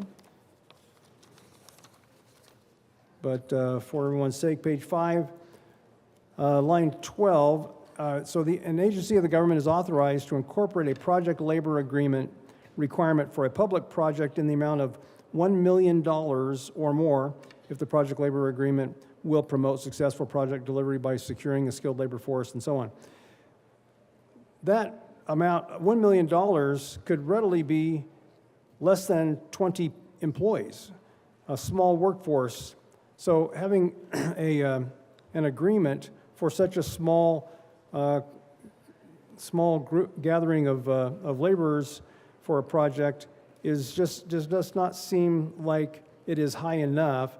It has to be a significant project, I think, before we start looking at project labor agreements. So therefore, my suggestion through this amendment is that we raise from 1 million to 500 million, where it's a reasonable area for having an agreement such as a PLA. So I ask your aye vote on L009.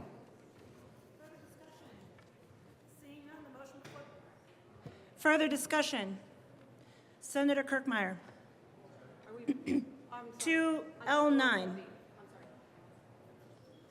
Seeing no further discussion, the motion before the body is the adoption of L9 to House Bill 1130. All those in favor say aye. Aye. Opposed, no. No. The noes have it. L9 is lost. To the bill. Senator Kirkmeyer. Thank you, Madam Chair. I went and revised Amendment 8 to Amendment 16, and I've offered it at the desk.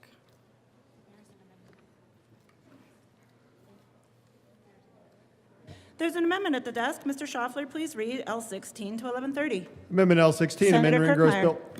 Thank you, Madam Chair. I move Amendment L16.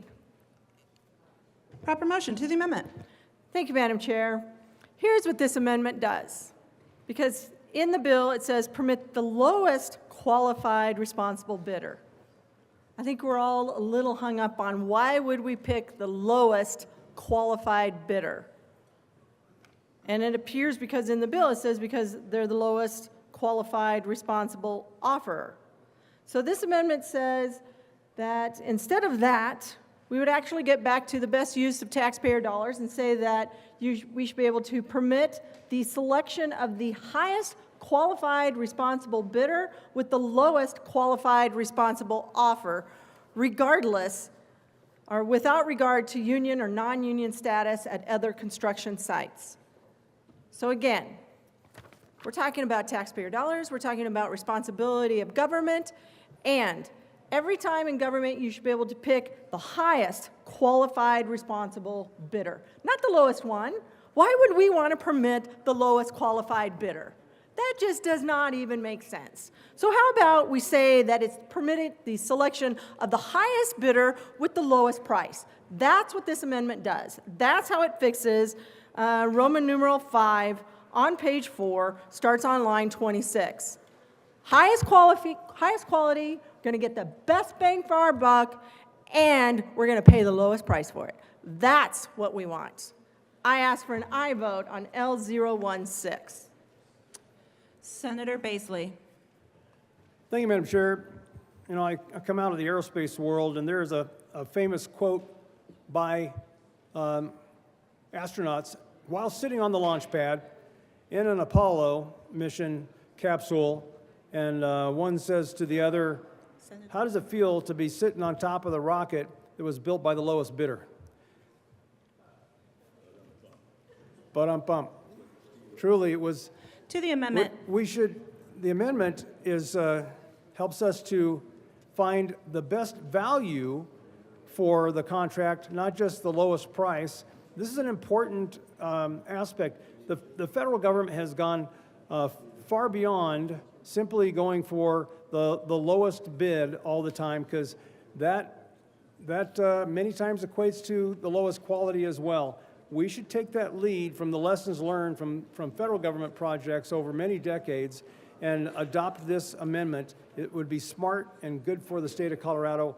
I strongly urge an aye vote. Senator Bright. Thank you, Madam Chair. I rise in support of Amendment L16 to House Bill 1130. This is exactly what we were talking about on Amendment 8, even phrased better, and that internal fifth grade English teacher that's in my mind telling me how I should and shouldn't phrase things is just so happy right now. Amendment L16 would permit the selection of the highest qualified responsible bidder with the lowest qualified responsible offer. I feel like we've done a really good job of improving the language here and making sure that we're not opening ourselves up down the road for interpretations that will cost dollars and time in court, trying to say, well, what exactly was the intent of the statute here? So I love that this amendment has come up and that the good senator from Brighton has brought this forward. I feel like the common sense in us can see the language differences and are much more clear now. So please vote yes on L016. Senator Pelton B. Thanks, Madam Chair. I really do appreciate this amendment, because as somebody who has bidded jobs in construction and as somebody who has accepted bids as being a county commissioner, this is definitely the route that you want to go. When you have to bid a job, you are sharpening that pencil to do the best you can to still eke out your little bit of a profit that you can eke out, but you also got to go down low enough where the bid will be low enough that it'll be chosen. So you want to make sure that when you're doing this, you're doing the best you can with all your high qualified people. And in my section, it's non-labor that I work with that we're doing this. And so I just, want to just really put it out there that this is the way you're supposed to do it, with the highest qualified responsible bidder and with the lowest qualified responsible offer. And you're getting the best bang for your buck. It's hard to do some of these bids. Some of these big bids, it's really difficult to do, where you can still be able to do the job and then make a little bit of money when you're doing it, but you're not making a killing on these things, but you're keeping your employees hired. And I think that was the key thing when I was working and doing this, is making sure my two guys were very busy during the year and trying to make out a little bit of money. So I rise in support of L16. Is there any further discussion? A division has been requested.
right, y'all. The motion before the body is the adoption of L16, and a division has been requested. So all of those in the chamber who are not entitled to vote, I'm going to invite y'all to sit down. All those in favor of L16, please stand.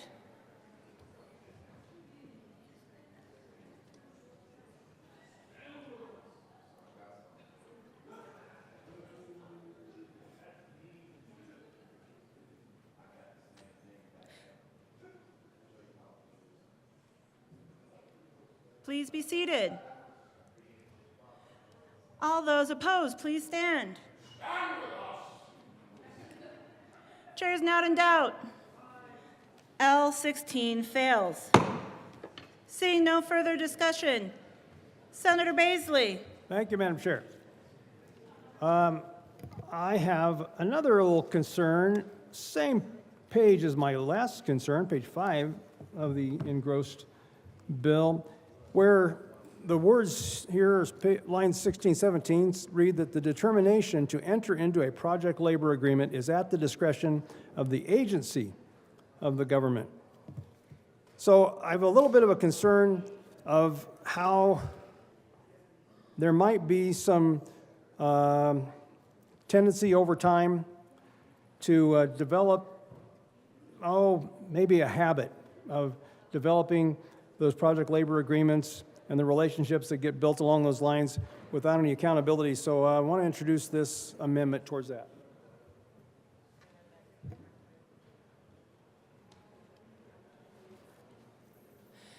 Mr. Schaffler, will you please read L10 to House Bill 1130? Amendment L10, amend re-engrossed bill, page 5, strike lines 16 and Senator 17. Baisley. Thank you, Madam Chair. So the idea of L10 to, I move L10 to House Bill 1130. That's a proper motion to the amendment. Thank you, Madam Chair. So this would strike the two lines that I just read, 16 and 17 on page 5, that currently reads the determination to enter in a project labor agreement is at the discretion of the agency of the government, and instead replace that with the agency refers the project labor agreement to the Business, Labor, and Technology Committee of the Senate and the Business Affairs and Labor Committee of the House. That way, we can then provide our role as the oversight to the agency and have good accountability so that we can keep an eye on how these projects move forward. We can help control costs that way. We can help control the right respect for labor. And so I think this would be the smarter approach. And so I would ask for an aye vote on L10. Further discussion? Senator Danielson. Thank you, Madam Chair. This is, I just have to oppose this amendment, although I love the idea of, actually, no, I can't say that I see much merit here because this is just a ton of extra bureaucracy, and in keeping with wanting to lower the amount of government interference with work done out in the community, I urge a no vote on L10. Senator Carson. Thank you, Madam Chair. I'd like to support Amendment L010 by my colleague from Woodland Park. And I think this amendment, well, I'll just read it here. And if an agency of government needs to enter into a project labor agreement, the agency of government must refer the project labor agreement to the Business, Labor, and Technology Committee of the Senate and the Business Affairs and Labor Committee of the House of Representatives. And the project labor agreement must be authorized by a majority of the members elected to and serving in each house of the General Assembly. So I think what my colleague is getting at here is if we're going to have these agreements, let's make sure that the General Assembly has a say in it, and it's not just the bureaucracy basically going through and approving these. So rather than a government agency holding the discretionary authority to require a PLA agreement, this amendment would require approval of individual PLAs from the Colorado General Assembly. So it would ensure that lawmakers and the general public, by extension, are responsible for the authorization of PLAs in public projects. So I think it's a good amendment, good addition to the bill. Seeing no further discussion, Senator Frizzell. Thank you for your leniency, Madam Chair. I realized I was not quite in the well. Members, I worry a great deal about these agreements, the project labor agreements. This is something that has a presence all over the United States and, in fact, had been somewhat mandated on very high dollar contracts in the previous presidential administration, and that mandate has been partially rolled back over the last several months. The concern about these, and this is perhaps the end result,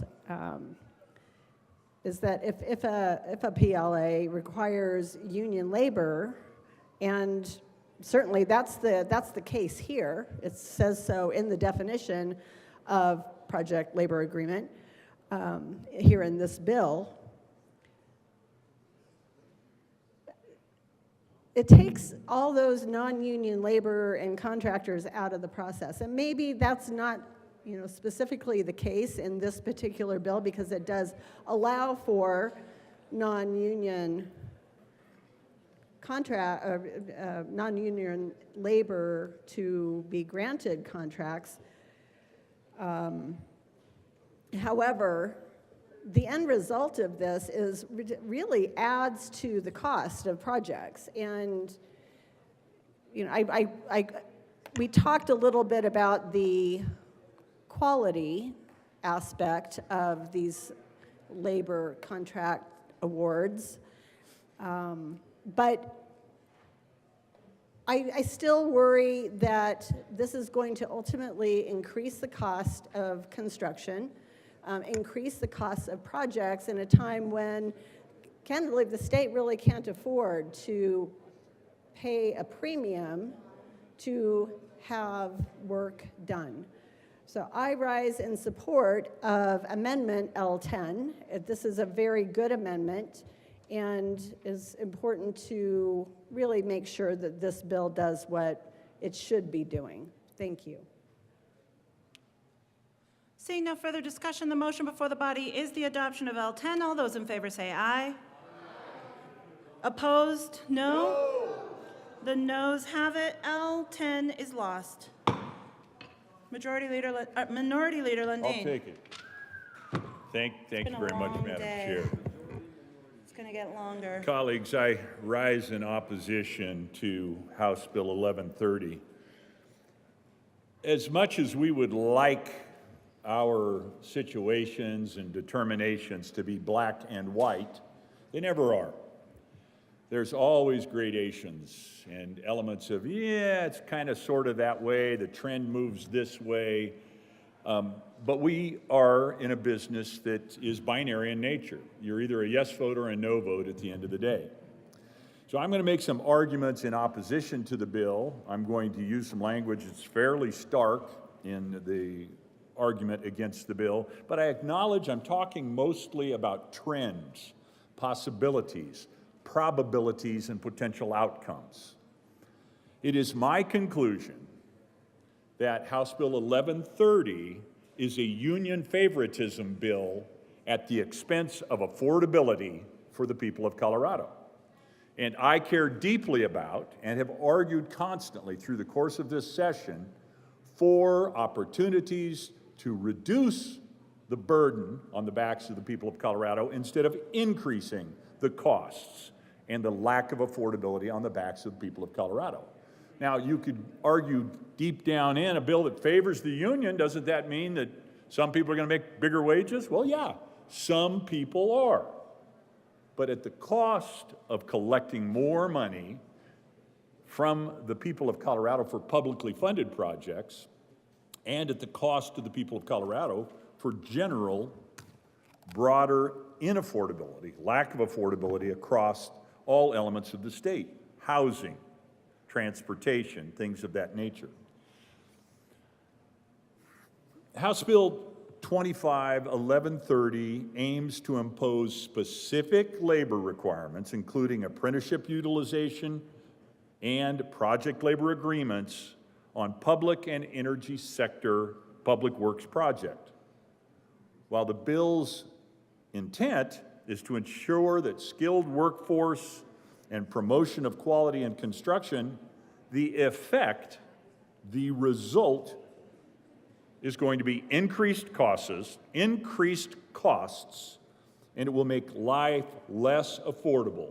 Yet one more round of life less affordable in Colorado, specifically and particularly with regard to housing and infrastructure. How does that happen? Well, it happens in a number of different elements, all embedded in the bill.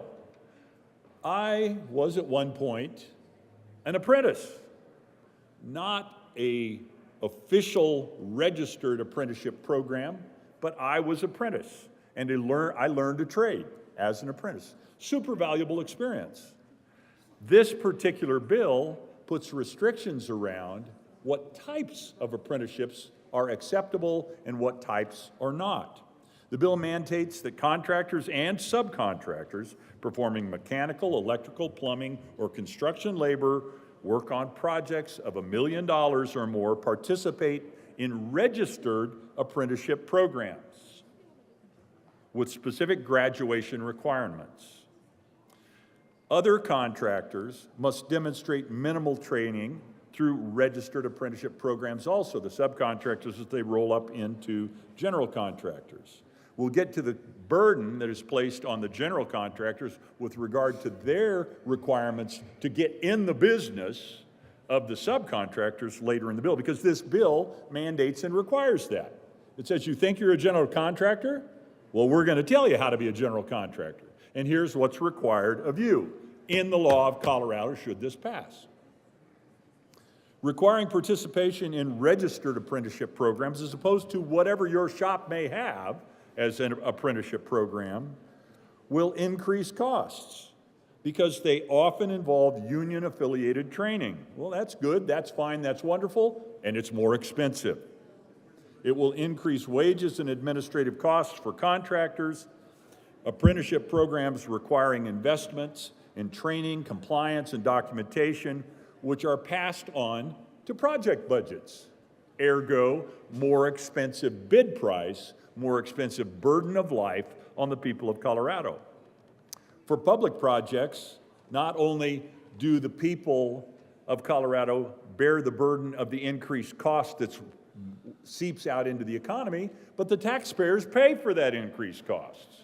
They pay bigger dollars to have something that will cause their cost of life to increase. For public projects, they're borne by the taxpayers, resulting in higher public infrastructure costs on schools, roads, or affordable housing developments. Well, that's important because the development won't happen, the homes won't be built if those public infrastructure pieces are not put in place. So greater expense for the public infrastructure must be borne before we can build out the homes in the area. There's another negative impact, and this is something that I think flies in the face of the American dream. Smaller non-union contractors, somebody who says, you know what, I'm pretty skilled at this, and I'm a pretty good business person too. I'm going to create a company, and I'm going to build a workforce because I understand this subcontracting game. Those smaller non-union contractors may not have the resources or infrastructure to comply with these apprenticeship requirements, and that will limit the pool of eligible bidders. Reduced competition often leads to higher bids. The reality is, if you only have 1, 2, 3, I always tried to get at least 3 bids on every project that I was doing, both as a subcontractor, as a contractor, and as a developer. that I always sought to get at least 3 bids. Sometimes it was hard to do, and if you find that it's hard to get more people to bid, the prices tend to be fatter on the end of the project as well. So this inflates the cost of public works, including housing projects, which exacerbates Colorado's already out of control housing crisis. The state already faces significant housing shortages. Pick your number. I've seen numbers from 100,000 to 200,000, too few roofs in Colorado to meet the needs that we have. 100 to 200,000 houses short today, and yet we're looking at a bill like House 1130 that will make it even harder and more expensive to build out the infrastructure and build out the homes we need so that we can have roofs over people's lives in an affordable way. The apprenticeship requirement, which is the first argument I'm making here, while aimed at ensuring a skilled workforce, imposes additional compliance costs, such as program registrations, monitoring, reporting, a thumb on the scale in many cases on behalf of union shops as opposed to open shops. Contractors must also ensure that subcontractors meet the standards, adding additional administrative overhead and burden. The bill requires that lead contractors certify compliance and documentation. That's section 2492.115 if you're following along. I'm working from the pre-amended bill, unofficial in nature, but I wanted to be up to the minute in my arguments, so the best opportunity I have is to work from the pre-amended bill, so that's what I'm working from. In section 115 of this, it will increase the management costs in a state where housing construction is already hampered by high material and labor costs. These additional administrative costs could discourage developers from entering into the project. Generally, that will drive prices higher. Second argument I have against the bill is around the PLAs, the project labor agreements. They're going to limit competition and increase costs. The bill authorizes agencies to incorporate PLAs for public access or public projects of $1 million or more. And let's be honest, the land underneath any project's $1 million, so everything, this is going to be required on everything if they promote cost efficiency, safety, and timely completion. I always try to understand and speak in the band of the circumstance. That's the best potential outcome. But the reality is also that the PLAs also often favor unionized labor, potentially excluding non-union contractors, and that generally will increase costs, frequently borne by the taxpayers for the public projects, or always borne by the taxpayers on public projects. PLAs typically require contractors to hire through union halls or adhere to union labor agreements, which can exclude non-union firms. Generally, it does exclude non-union firms that will bid potentially lower. This reduces competition, leading to higher project costs.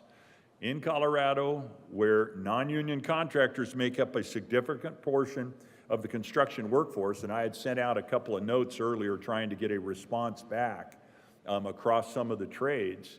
It is my understanding, this is to be verified, so I want to call out, I'm signposting the fact that this is not a provable or something that I will claim as documented, but it is my understanding that in several of the key construction trades, there are actually larger non-union shops that provide that trade than union shops. So here in Colorado, some of the biggest players are not union in nature, and that, in fact, would push them into playing by a different set of rules that will inevitably raise the cost.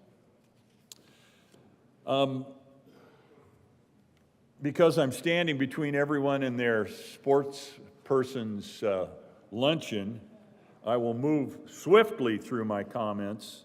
I want to talk a little bit about the administrative and compliance burdens, because this is one that just gets under my skin as somebody who spent years trying to create value, and every time I would turn, every year, and I will be candid, I owned and operated a company at one point in my much younger life in California Well, a lot of people are concerned that Colorado is starting to look a lot like California. I can tell you, as somebody who was running dozens and dozens, this particular company had more than 100 employees, as somebody who was running an operation, owned an operation, along with some minority partners, in California, every time I would turn around, there was a new state law, a new state regulation, something that was changing and making my efforts to bring the business that we'd been bringing under the prior law effectively, yet more difficult or more administratively burdensome to bring. And that's what this bill does. It says, hey, Colorado, we want to be Michigan, we want to be Ohio, we want to be California in the way the government are smarter than you are, even though you've run your businesses for decades and decades successfully. We're going to now step in and put into the statutes some rules or some laws that will inevitably generate additional rules as well from the Department of Labor, et cetera, around what will happen, and it will make it harder for you to do business, ergo more expensive. The bill imposes significant administrative requirements on documentation, certification, compliance monitoring for both the apprenticeship programs I spoke about and the PLA programs, and they will not only increase the cost for the operations, but they'll increase the cost of the delivered product. So what's the affordability impact? Well, contractors will have to submit documentation to improve compliance with apprenticeship requirements at the time the subcontractors are contracted. So you've now got the general contractor in the subcontractor's business. Show me your documentation, Mr. Subcontractor, Madam Subcontractor. I need to see your documentation on your compliance with the registered and certified apprenticeship program. I'm sorry, I realize we're delaying the project and you're a critical path function. We can't, in fact, begin to run the chases for our electrical work until we do the concrete work, and we can't do the concrete work until you get your apprenticeship certification information into us, Mr. or Madam Subcontractor, and we are now delaying the project, and a delayed project's a more expensive project. What does this mean to the people of Colorado? It means 1130 is going to make your life more expensive, housing less attainable, less affordability in Colorado. That's what House Bill 1130 means over and over again. So you've got the lead contractors now up in the business of the subcontractors, managing their programs in order to comply with state law, because the apprenticeship program has to be a specific type of apprenticeship program, et cetera. It delays the project. I spoke about that in broad terms. The complexity of complying with apprenticeship and PLA programs or requirements would potentially, from the very beginning, from the drawing boards, delay project timelines. When you're mapping out your Gantt chart, everybody knows what a Gantt chart is. Of course, everybody in this room knows what a Gantt chart is. You know how to run a project. You know that you have to fulfill the critical path. When you're building that Gantt chart, you book an extra week or 2 or 10 might be an exaggeration, but you book additional program delay into the project by virtue of the fact that you know you're going to have delays in monitoring and managing the compliance requirements now in state law, House Bill 1130, Colorado, less affordable. So the higher administrative costs and delays translate into increased taxes, because we're talking about public projects, reduced funding for other public services like Medicaid, like K-12 education, like the things that we say we really care about. It will delay and make housing projects more expensive because this infrastructure requirement must be laid in before you can move to those next projects. The bill's requirements for documentation, certification, and potential waivers create a bureaucratic layer that will increase costs. And what's the benefit to the project? Nothing. It's just paperwork. That's all we are generating here. So there's another negative that I will argue. 1130 delivers to our feet and causes me to be a no vote and urges me or challenges me to urge you to be a no vote as well. The labor requirements and potential cost increase could discourage contractors and developers from bidding on the projects. They'll just move to another state. And if you don't believe me, look at the history of what's happened in other states. Colorado is an incredibly beautiful state, great state, but we don't have the Pacific Ocean. California, the 5th largest economy on the planet, and they are bleeding wealth, they are bleeding contractors, they are bleeding productive contributors to the economy of California because they don't like the burdens, the nature of which 1130 is. This is a nuanced one, and we've got actually on my side of the aisle more so than the other side of the aisle. The other side of the aisle used to have a county commissioner. We've got a couple of former county commissioners, former county administrative officers. The burdens of 1130 are going to create some uncertainty and difficulty at the county level as well. The bill allows for counties to opt into state apprenticeship programs and the prevailing wage requirements, which will create inconsistencies and uncertainty for contractors operating across jurisdictions. You may have one state requirement here, one county requirement here, a county-imposed state requirement there, which creates difficulties, delays, and expenses. I'm going to jump to my final argument. I think this is my final argument here. Exactly. It only takes 15 minutes to run down and get a hot dog. So we have a cow? We'll make it. You can cow fast. All right, so y'all remember years and years and years ago, there was a very famous orator at the Democrat National Convention. He was a young governor out of Arkansas. He was a young gun, rising star within the Democrat Party. His name rhymes with Linton, and he was giving a speech, and his speech at the Democrat National Convention was not a 30-minute speech. It was not a 60-minute speech. It was not a 90-minute speech. It was who knows how long. And he got to the place where he said, so in conclusion, and the auditorium erupted in applause to the idea that this speech might finally be ending. I will, in fact, jump to my summary comments on behalf of all of those who would like to have a sportsman's hot dog and say, I told you I'd have at least 10 minutes on this. I've got probably 30 minutes that I could do, but I'm not. Fair enough. Here's the deal. In my opening comments, I said things are not as black and white in terms of the policy constructs we deal with as we would like to argue they are. But we have no choice. We have a black or white decision to make. It's binary. We either have to say yes or no to the bill. My argument is, I get it. This bill is aimed at improving workforce skills and project quality and raises all sorts of aspirational hopes. And my conclusion is the counterbalancing reality based on human nature, based on having worked and walked in the land of construction for many years of my life, this bill, House 1130, is going to make life less affordable in Colorado. And for me, fighting for affordability on behalf of the people of Colorado in this first regular session of the 75th General Assembly, that is my North Star. Will 1130 make life more affordable? Is it a net benefit for the people of Colorado or not? My answer is no. I'm a no vote, even though there are inherently beneficial principles that the bill seeks to bring.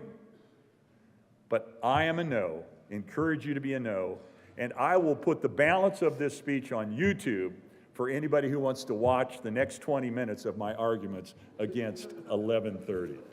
Definitely has the time. The motion before the body is the adoption of House Bill 1130. All those in favor say aye.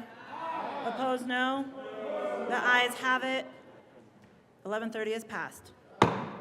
Majority Leader Rodriguez. Thank you, Madam Chair. I move to Senate Bill 1291 lay over until Monday, April the 28th. The motion is to lay over House Bill 1291 to Monday, April the 28th. All those in favor say aye. Aye. Opposed, no. The ayes have it. 1291 will lay over to Monday. Majority Leader Rodriguez. Thank you, Madam Chair. I move the committee rise and report. Motion is to rise and report. All those in favor say aye. Opposed, no. The ayes have it. We will rise and report.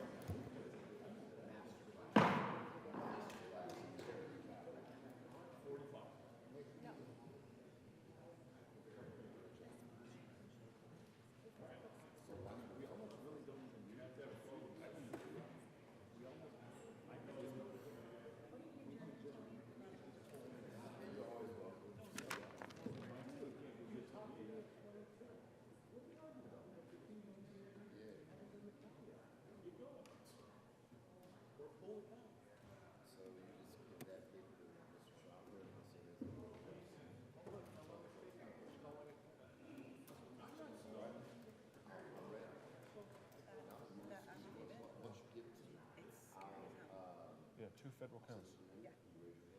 Based off an admin warrant. Against a judge. Yeah. A judge in Wisconsin is facing federal charges for Swing state judge. trying to keep like eyes on courthouses. Senate will come to order. Senator Gonzalez. Thank you, Mr. President. Colleagues, the committee met and considered several bills. Mr. Schaffler, will you please read the report? April 25th, 2025, Mr. President, your committee of the whole begs leave to report it has had under consideration the following attached bills, being the second reading thereof, and makes the following recommendations thereon.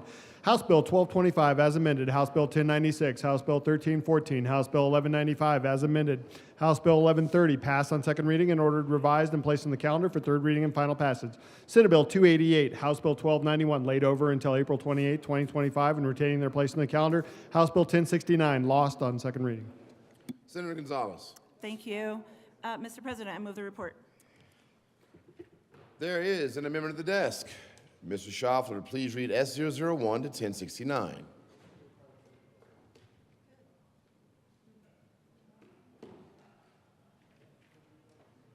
Amendment S001, Senator Baisley moved to amend the report of the Committee of the Whole to show that a House Bill 1069 as amended did pass. Senator Baisley. Thank you, Mr. President. I move the Baisley amendment to the Committee of the Whole. Very good. Tell us about the amendment. Yeah, folks, remember that 1069 would provide a tool that no one has to use, but it would be a good tool for those folks who follow us all the time. Those people who have regular newsletters, websites, and so on that inform everybody else. So this is a nice centralized repository for us to use. However, none of us has to use it. If someone is concerned, if any of us are concerned that we're showing our hand too early, then there is no requirement to make use of the tool. So it is simply a good communication tool. It's a good transparency tool, a good stakeholding tool, but there's no requirement for it to be used. So that's what House Bill 1069 is about, and I would ask you to strongly consider voting yes on S001. Further discussion on S001. Seeing no further discussion on S001, the motion is the adoption of S001 to 1069. Are there any no votes? Senators. Lisa. Mr. Majority Leader. Mr. Majority Leader. Mr. Majority Leader. Miss Danielson. I'm trying to roll. I'm trying not to recess. Oh, I thought you had your hand up. I didn't call on you. I called on Majority Leader. There we go. Cutter. Marchman. Wallace. Gonzalez. Judah. Michelson Janae. Winter. Wiseman. Henriksen. Sullivan. Exum. Colker. These are no votes on S001.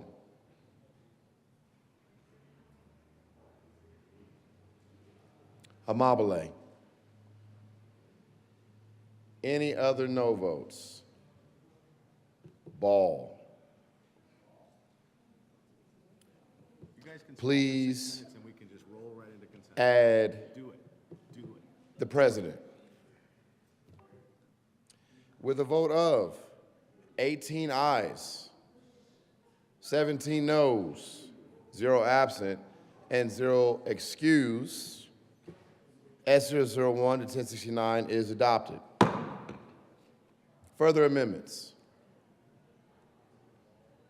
Further amendments.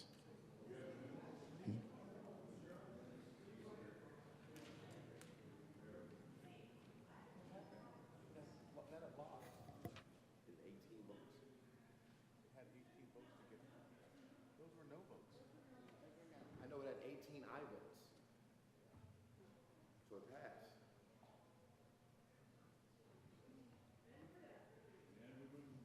No, we've got 6 minutes to figure this out. Just roll. Well, somebody wants to move to reconsider. Senator 05 has been requested.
Members, we are back. Senator Kipp. Thank you. Having had my vote recorded as being on the prevailing side, I move for reconsideration of S001. The motion is a reconsideration of S001. Reconsideration. All those in favor say aye. Opposed, no. The ayes have it, and reconsideration of S001 to HB 1130 is granted. There is an amendment at the desk. Mr. Schaffler, please read S001 to HB 1130.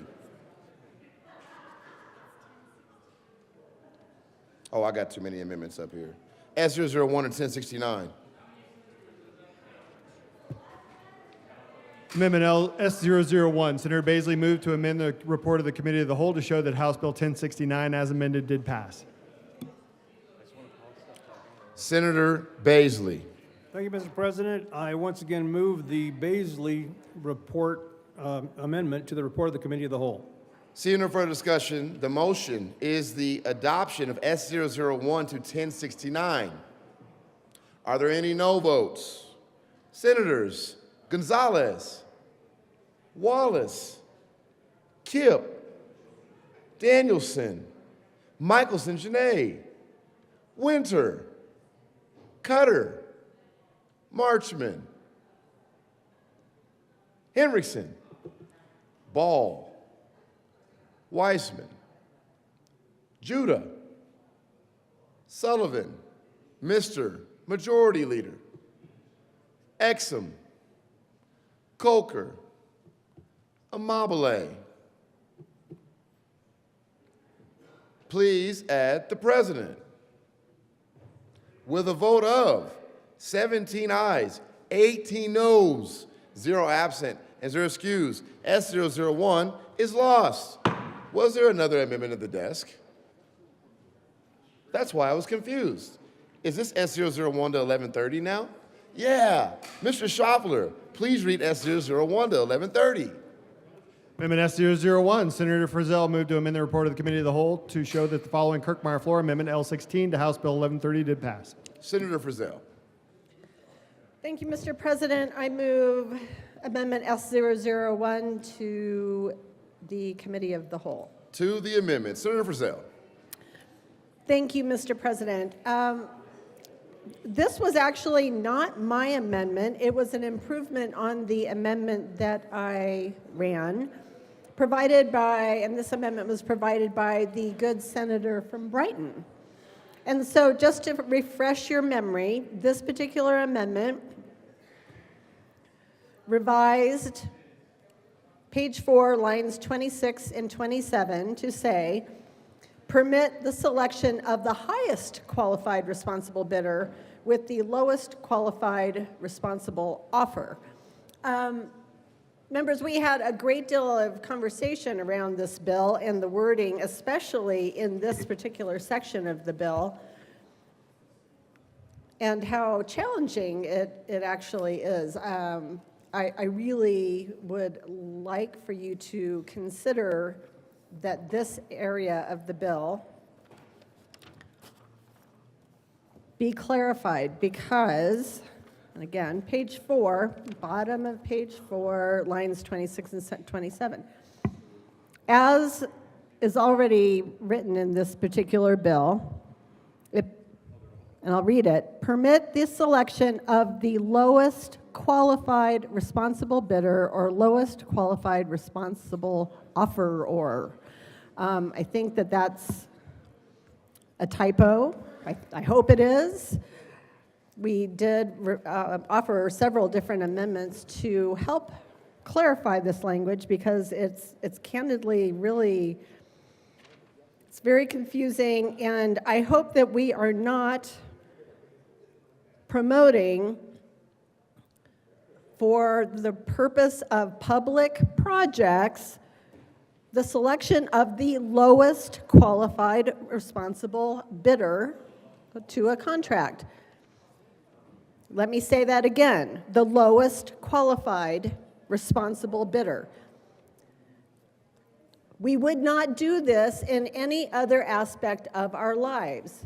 If you want to have work done on your house, say you have a plumbing problem, you would not go out and say, okay, I'm going to get 3 bids and I want your qualifications. And candidly, I wouldn't. I would want somebody who has experience and knowledge about plumbing, hopefully a significant certification, higher level certification, as opposed to the high school kid from next door who has no experience, no certification, but they're a nice kid. Why in the world would we use public funds,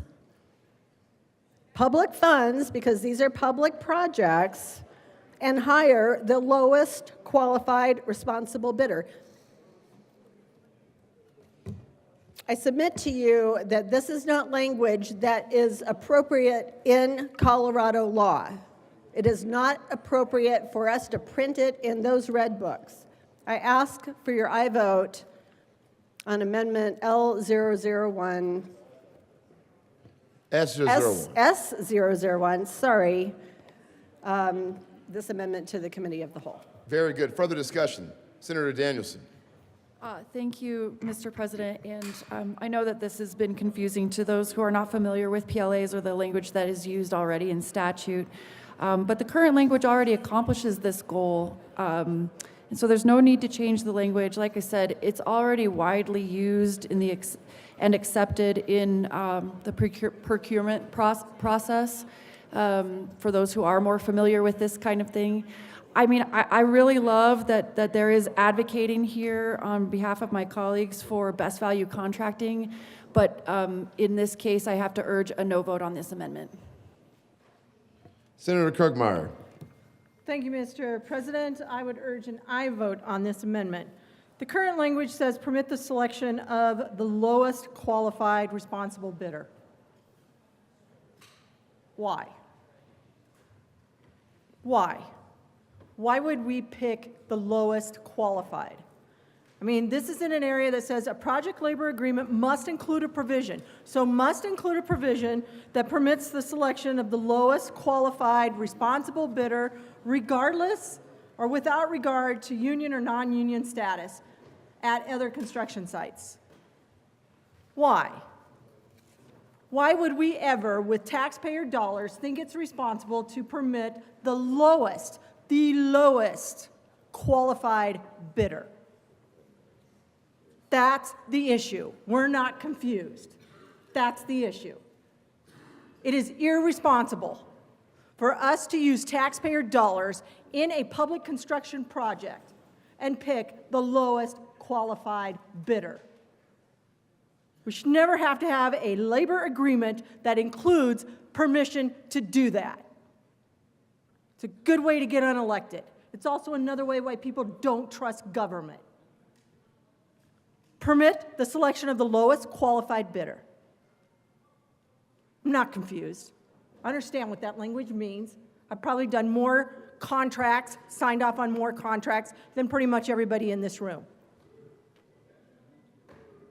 So, what the amendment says is permit the selection of the highest quality responsible bidder with the lowest qualified responsible offer.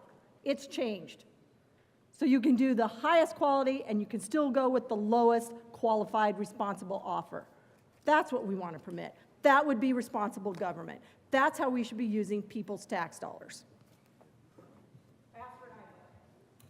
Seeing no further discussion, the motion is the adoption of S001 to House Bill 1130.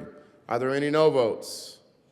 Senators Danielson, Michelson Janae, Danielson, and Winter, Kip, Judah, Gonzalez, Wallace, Cutter, Marchman, Amabile, Mr. Majority Leader, Doherty, Roberts, Henriksen, Ball, Sullivan, Snyder, Weissman, Colker, Bridges, Exum, Mullica. Please add the president.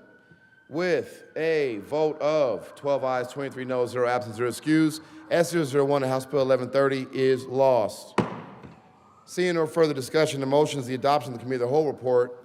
Are there any no votes? Senators Rich, Baisley, Frizzell, Catlin, Kirkmeyer, Liston, Simpson, Bright, Mr. Minority Leader, Pelton B, Pelton R, Carson. With a vote of 23 ayes, 12 noes, 0 absent, 0 excused, Committee of the Whole report is adopted. House Bill 1225 is amended, 1096, 1314, 1195 is amended, 1130, passed second reading, order of rise, place, account of third reading, and final passage. Senate Bill 88, House Bill 1291, laid over until 4/28/2025, retained in place on the calendar. House Bill 251069 was lost on second reading. Majority Leader Rodriguez. Thank you, Mr. President. Senatorial 5. Granted.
announce it. Members, we are back in the game. Special orders, second reading of bills, consent calendar. Majority Leader Rodriguez. Thank you, colleagues. As you've been handed out the special orders consent calendar, I just, at a request of the sponsors, Senate Bill 118 and Senate Bill 301 will be taken off the special orders second reading consent calendar and placed at the front of the special orders second reading of bills consent calendar. Senate Bill 118 first, and then Senate Bill 301. On that note, Mr. President, I move that the Senate take up special orders second reading of bills, which includes Senate Bill 300, Senate Bill 84, Senate Bill 120, Senate Bill 305, Senate Bill 296, Senate Bill 1177, Senate Bill 1049, House Bill 1049, House Bill 1177, House Bill 1308, House Bill 1305, House Bill 1306, and House Bill 1204 at the hour of 12:50. The motion is that the Senate take up those bills listed on special orders consent at the hour of 12:50. This requires a 2/3 vote. All those in favor say aye. Opposed, no. The ayes have it, and the motion is adopted. Senate will take up those bills on special orders consent calendar at the hour of 12:50 p.m. Special orders, second reading of the bills consent calendar. Senator Gonzalez. Thank you, Mr. President. Colleagues, I move that the Senate resolve itself into the Committee of the Whole for consideration of special orders, second reading of bills, consent calendar. You've heard the motion. All those in favor say aye. Opposed, no. The motion is adopted. The Senate will resolve itself in Committee of the Whole for consideration of special orders, second reading of bills, consent calendar, and Senator Gonzalez will take the chair. Get you some.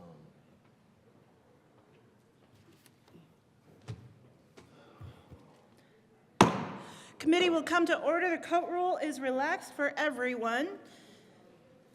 Let's see. Mr. Schaffler, will you please read the bills on the special order second reading of bills consent calendar? Senate Bill 300 by Senators Carson and Weissman and Representatives Luck and Camacho concerning the non-substantive revision of the Colorado Revised Statutes as amended and in connection therewith amending or repealing obsolete, imperfect, and inoperative law to preserve the legislative intent, effect, and meaning of the law. Senate Bill 84 by Senator Mullica and Simpson and Representative Bradfield and Ryden concerning the adequacy of the infusion pharmacy network supplying parenteral nutrition to Medicaid members. Senate Bill 120 by Senator Liston and Marchman concerning promoting workforce development opportunities for Colorado's nuclear sector. Senate Bill 305 by Senators Kirkmeyer and Bridges and Representative Byrd and Taggart concerning the process by which the Division of Administration and the Department of Public Health and Environment issues permits relating to water quality. Senate Bill 296 by Senators Michelson, Janay, and Representative Byrd and Stewart concerning insurance coverage for preventative breast cancer examinations. House Bill 1177 by Representatives Morrow and Senators Hendrickson and Morrow and Winter and Senators Hendrickson and Pelton B concerning adjustments to the economic development rate tariff. House Bill 1049 by Representative Garcia and Senator Amabile and Gonzalez concerning communication rights for persons in custody. House Bill 1308 by Representatives Weinberg and Pascal and Senator Baisley concerning extending the deadline for the Office of Information Technology's first annual report on the statewide longitudinal data system. House Bill 1305 by Representative Espinosa and Bradley and Senators Exum and Catlin concerning the extension of the repeal date of the reporting section of the Colorado Child Abuse Prevention Trust Fund Act. House Bill 1306 by Representatives Luck and Espinosa and Senator Ball and Rich concerning alphabetizing the plumbing profession definitions. House Bill 1204 by Representatives Duran and Joseph and Senator Danielson concerning the codification of the Federal Indian Child Welfare Act of 1978 as the Colorado Indian Child Welfare Act. Thank you, Mr. Schaffler. Majority Leader Rodriguez. Thank you, Madam Chair. I move for the passage of all the bills on second reading of bills consent calendar and the associated committee reports, which is Senate Bill 300, Senate Bill 84 and the Appropriations Report, Senate Bill 120 and the Ag and Natural Resources Report and the Appropriations Report, Senate Bill 305 and the Appropriations Report, Senate Bill 296, House Bill 1177, House Bill 1049, House Bill 1308, House Bill 1305, House Bill 1306, House Bill 1204, and the Health and Human Services Report. Is there any discussion on any of the committee reports? Seeing none, the motion before the body is the adoption of all of the committee reports on the special order second reading of bills consent calendar. All those in favor say aye. Aye. Opposed, no. The ayes have it. Those reports are adopted. Is there any discussion on any of the bills on the special orders second reading consent calendar? Seeing none, the motion before the body is the adoption of all of the bills on that calendar. All those in favor say aye. Aye. Opposed, no. The ayes have it, and those bills are adopted. Majority Leader Rodriguez. Thank you, Madam Chair. I move the committee rise and report. Motion is to rise and report. All those in favor say aye. Opposed, no. No. The ayes have it. We will rise and report. Very good.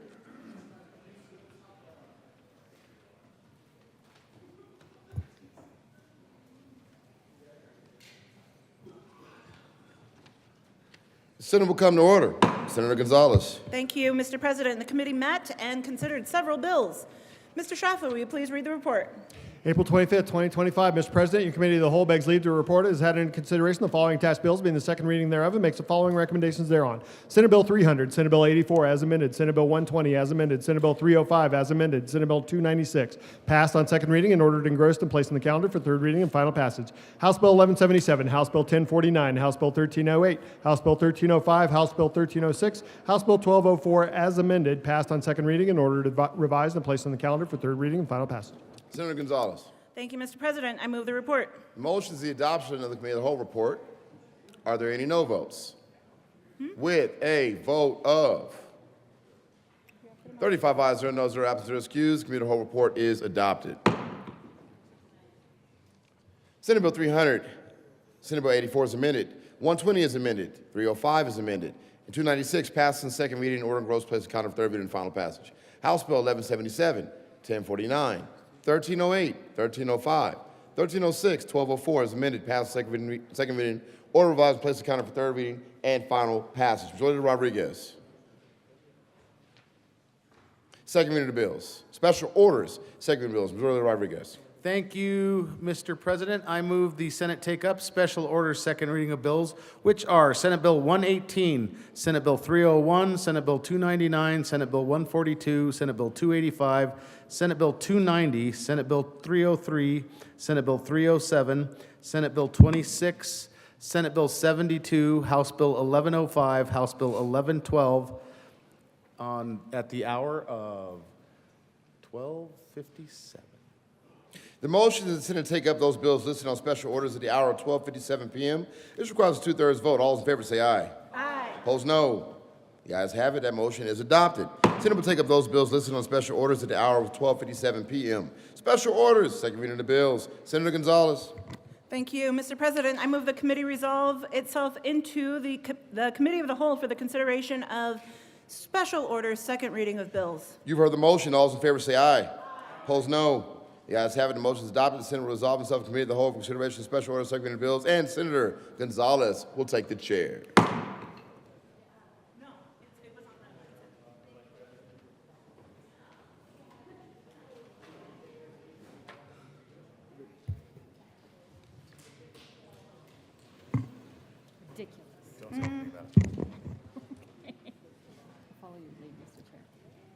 We're starting on 180 and then 299? Okay, all right. Will do. It's a great question.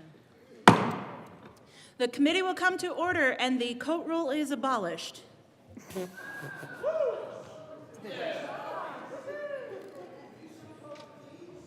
For everyone, forever, ever, ever, as long as we're in this cow. I don't think that's, no. This is not the House. So, with that, Mr. Schaffler, will you please read the title to Senate Bill 118? Senate Bill 118 by Senators Bridges and Judah concerning health insurance coverage for prenatal visits without cost sharing. Senator Bridges. Thank you, Madam Chair. I move Senate Bill 118 and the HHS report.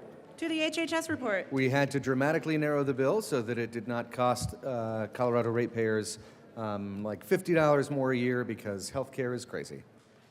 Is there any further discussion related to the HHS report? Seeing none, the motion before the body is the adoption of the HHS report to Senate Bill 118. All those in favor say aye. Aye. Opposed, no. The ayes have it, and that committee report is adopted. To the bill. Seeing no further discussion, the motion before the body is the adoption of Senate Bill 118. All those in favor say aye. Opposed, no. The ayes have it. 118 is adopted. Mr. Schaffler, will you please read the title to Senate Bill 301?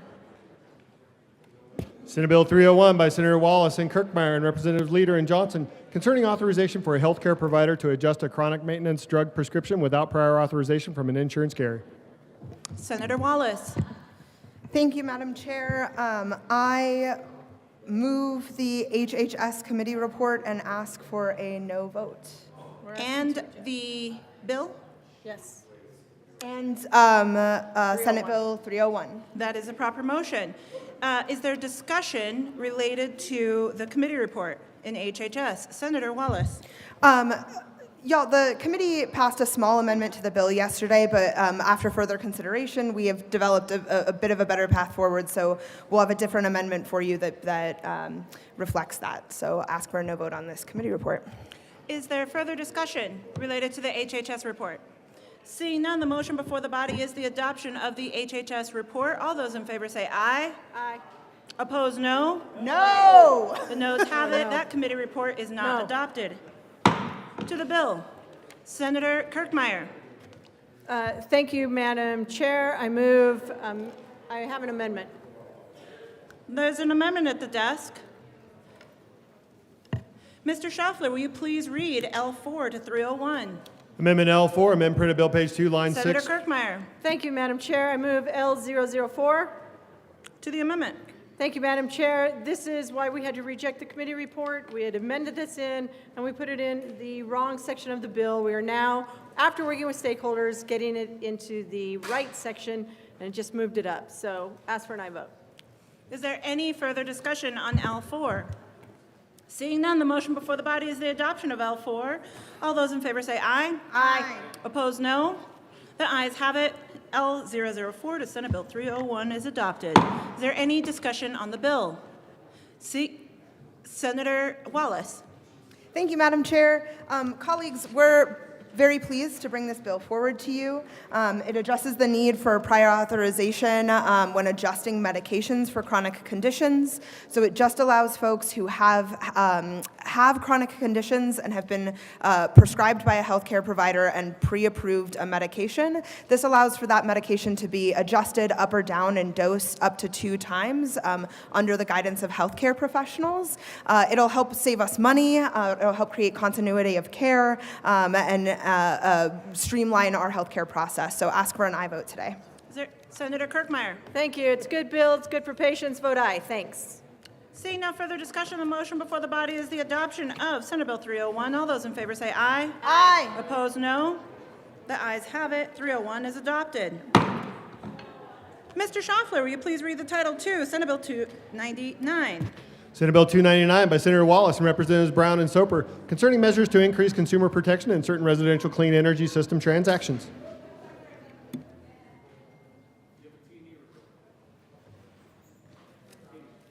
Senator Wallace. Thank you, Madam Chair. I move the Transportation and Energy... Madam Chair, I move Senate Bill 299 and the Transportation and Energy Report. That is a proper motion. To the T&E report.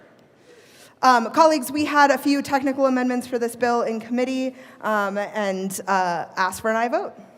Is there any discussion related to the T&E report? Senator Pelton B.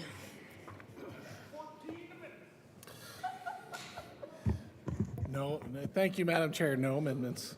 I just wanted to talk a little bit about this bill, and I appreciate the sponsor bringing it today. We've had an influx of folks walking around neighborhoods, especially in my district and at my house, who's actually stopped at my door, asking me to put up solar panels, and as you can imagine, with the disappointment, they walk from my door when I tell them no, but. I think that this is one of those buyer beware situations where I'm not really sure if we need this bill, but I do appreciate the good senator from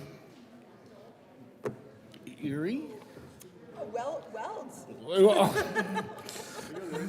Yes, I am 299. Longmont, the good senator from Longmont. Thank you. Wells. the good senator from Longmont and just say thank you for bringing this. And I'm a little concerned about the about the government getting in this, but I do understand that there are some bad actors out there. So I do appreciate her bringing this, but I'm still going to be a no for today. And thank you for listening to me. Is there any further discussion? Seeing none, the motion before the body is the adoption of the T&E committee report. All those in favor say aye. Aye. Opposed, no. The ayes have it, and the T&E report is adopted. To the bill, Senator Wallace. Thank you, Madam Chair. I have an amendment.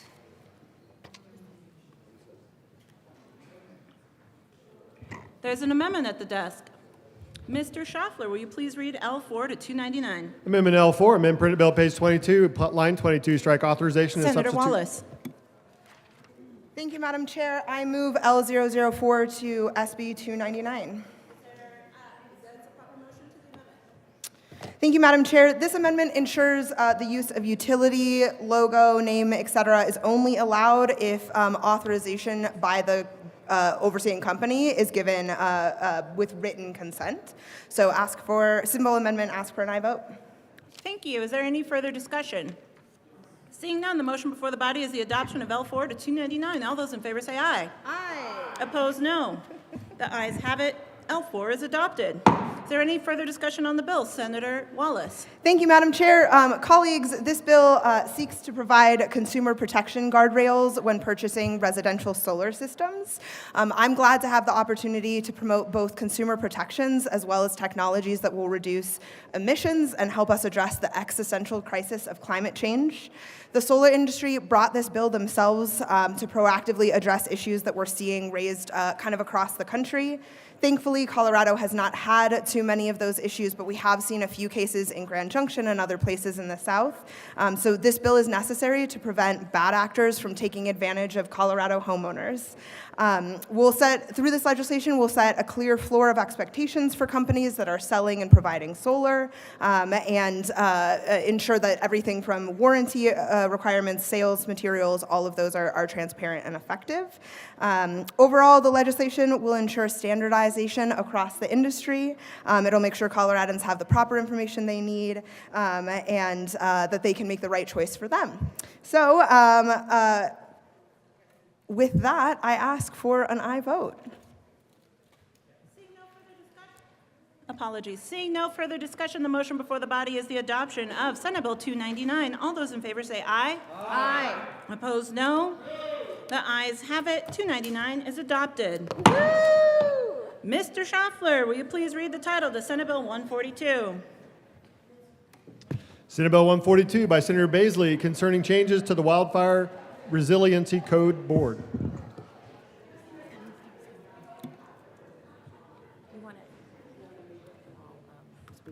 Sure. Anybody? There you go. Senator Baisley. Thank you, Madam Chair. I move Senate Bill 25-142 and the committee report. To the SVMA committee report. Senator Cutter. Thank you, Madam Chair.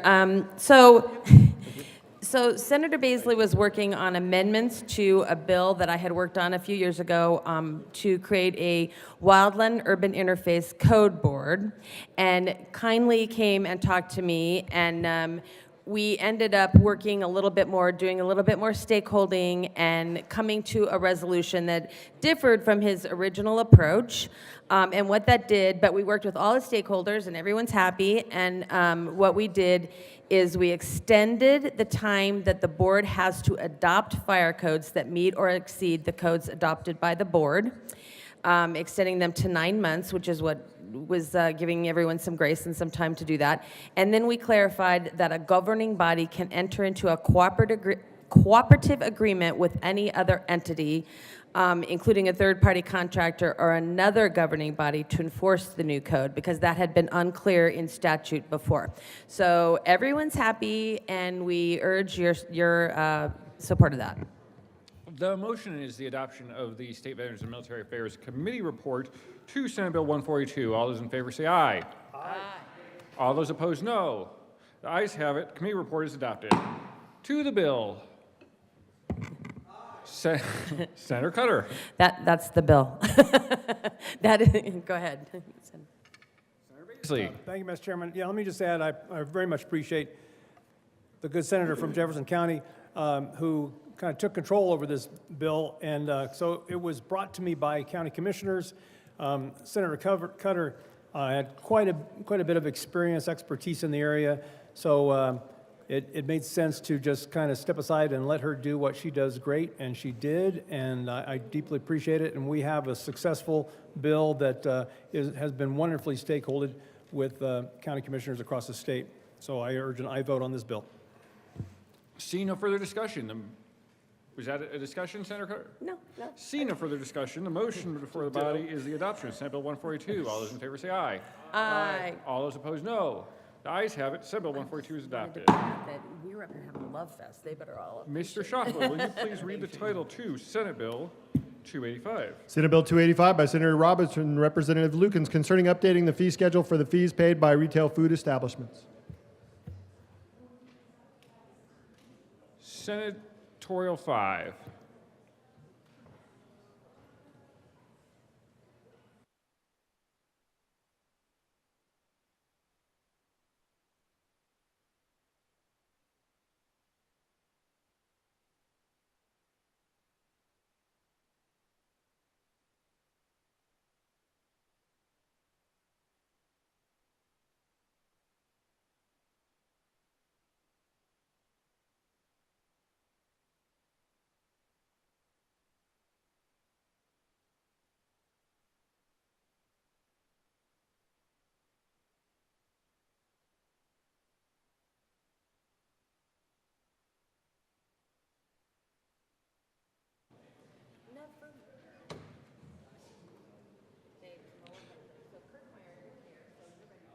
Okay, we're back.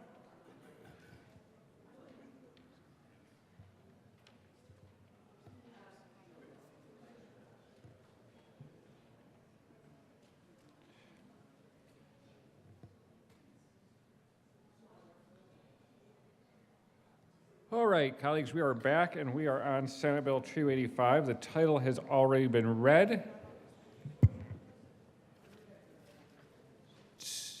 Senator Roberts. Thank you, Mr. Chair. I move Senate Bill 285 in the Appropriations Committee report. To the Appropriations report. Thank you. In the Appropriations Committee this morning, we reduced the increase in the fee adjustment and made some other conforming changes. I ask for an aye vote. The motion is the adoption of the Appropriations Committee report to Senate Bill 285. All those in favor say aye. Aye. All those opposed, no. The ayes have it. The Appropriations Committee report is adopted. To the bill. Senator Roberts. Thank you, Mr. Chair. Colleagues, Senate Bill 285 is a bill that has been brought forward by a variety of entities who are asking for an update in the fee schedule for food inspection. These are the restaurant inspections that happen all across the state. They are done in a conjunction between CDPHE and local public health agencies. The fee schedule has not been updated in quite some time, and Colorado is currently only funding these food inspections to 40% of need.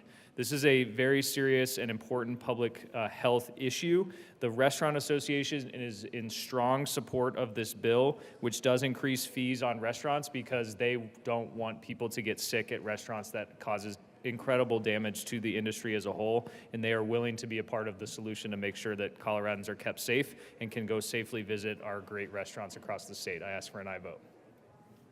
The motion is for the adoption of Senate Bill 285.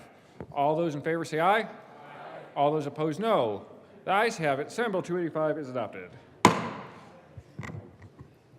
Mr.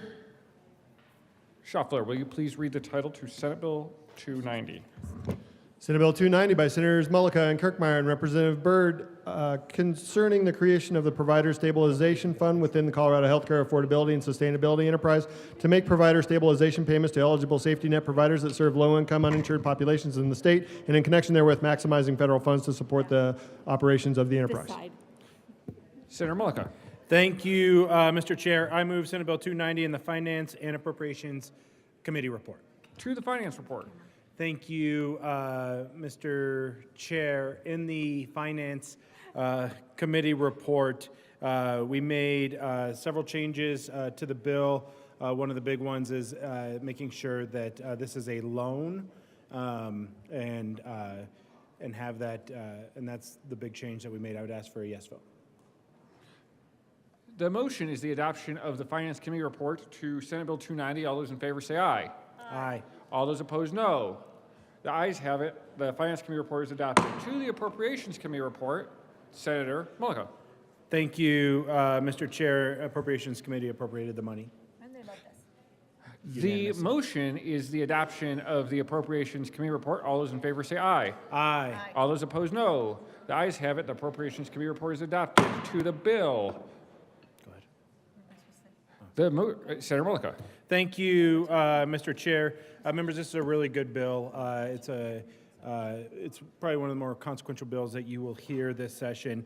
This bill is saving our safety net providers. When you think about our rural health clinics, you think about our FQHCs, our safety net behavioral health providers. This bill is going to be able to keep them afloat while we really try to find a solution. Senator Kirkmeyer and myself and other members in this room heard starting last summer and fall from these providers that they are looking and struggling to keep their doors open on a weekly basis. 60% of them are operating in the negative margin. And this bill is really going to infuse resources into these providers and facilities to make sure that that these services are still available, but most importantly, that these services are still available to the most vulnerable people in our state, in every corner of our state. Really excited to work on this. Really want to take this opportunity as well to thank my co-prime on this, who has worked diligently to make sure that we can find a solution so that these places can stay open. I would ask for a yes vote. We'll stand a brief senatorial 5. I'd ask for a yes vote.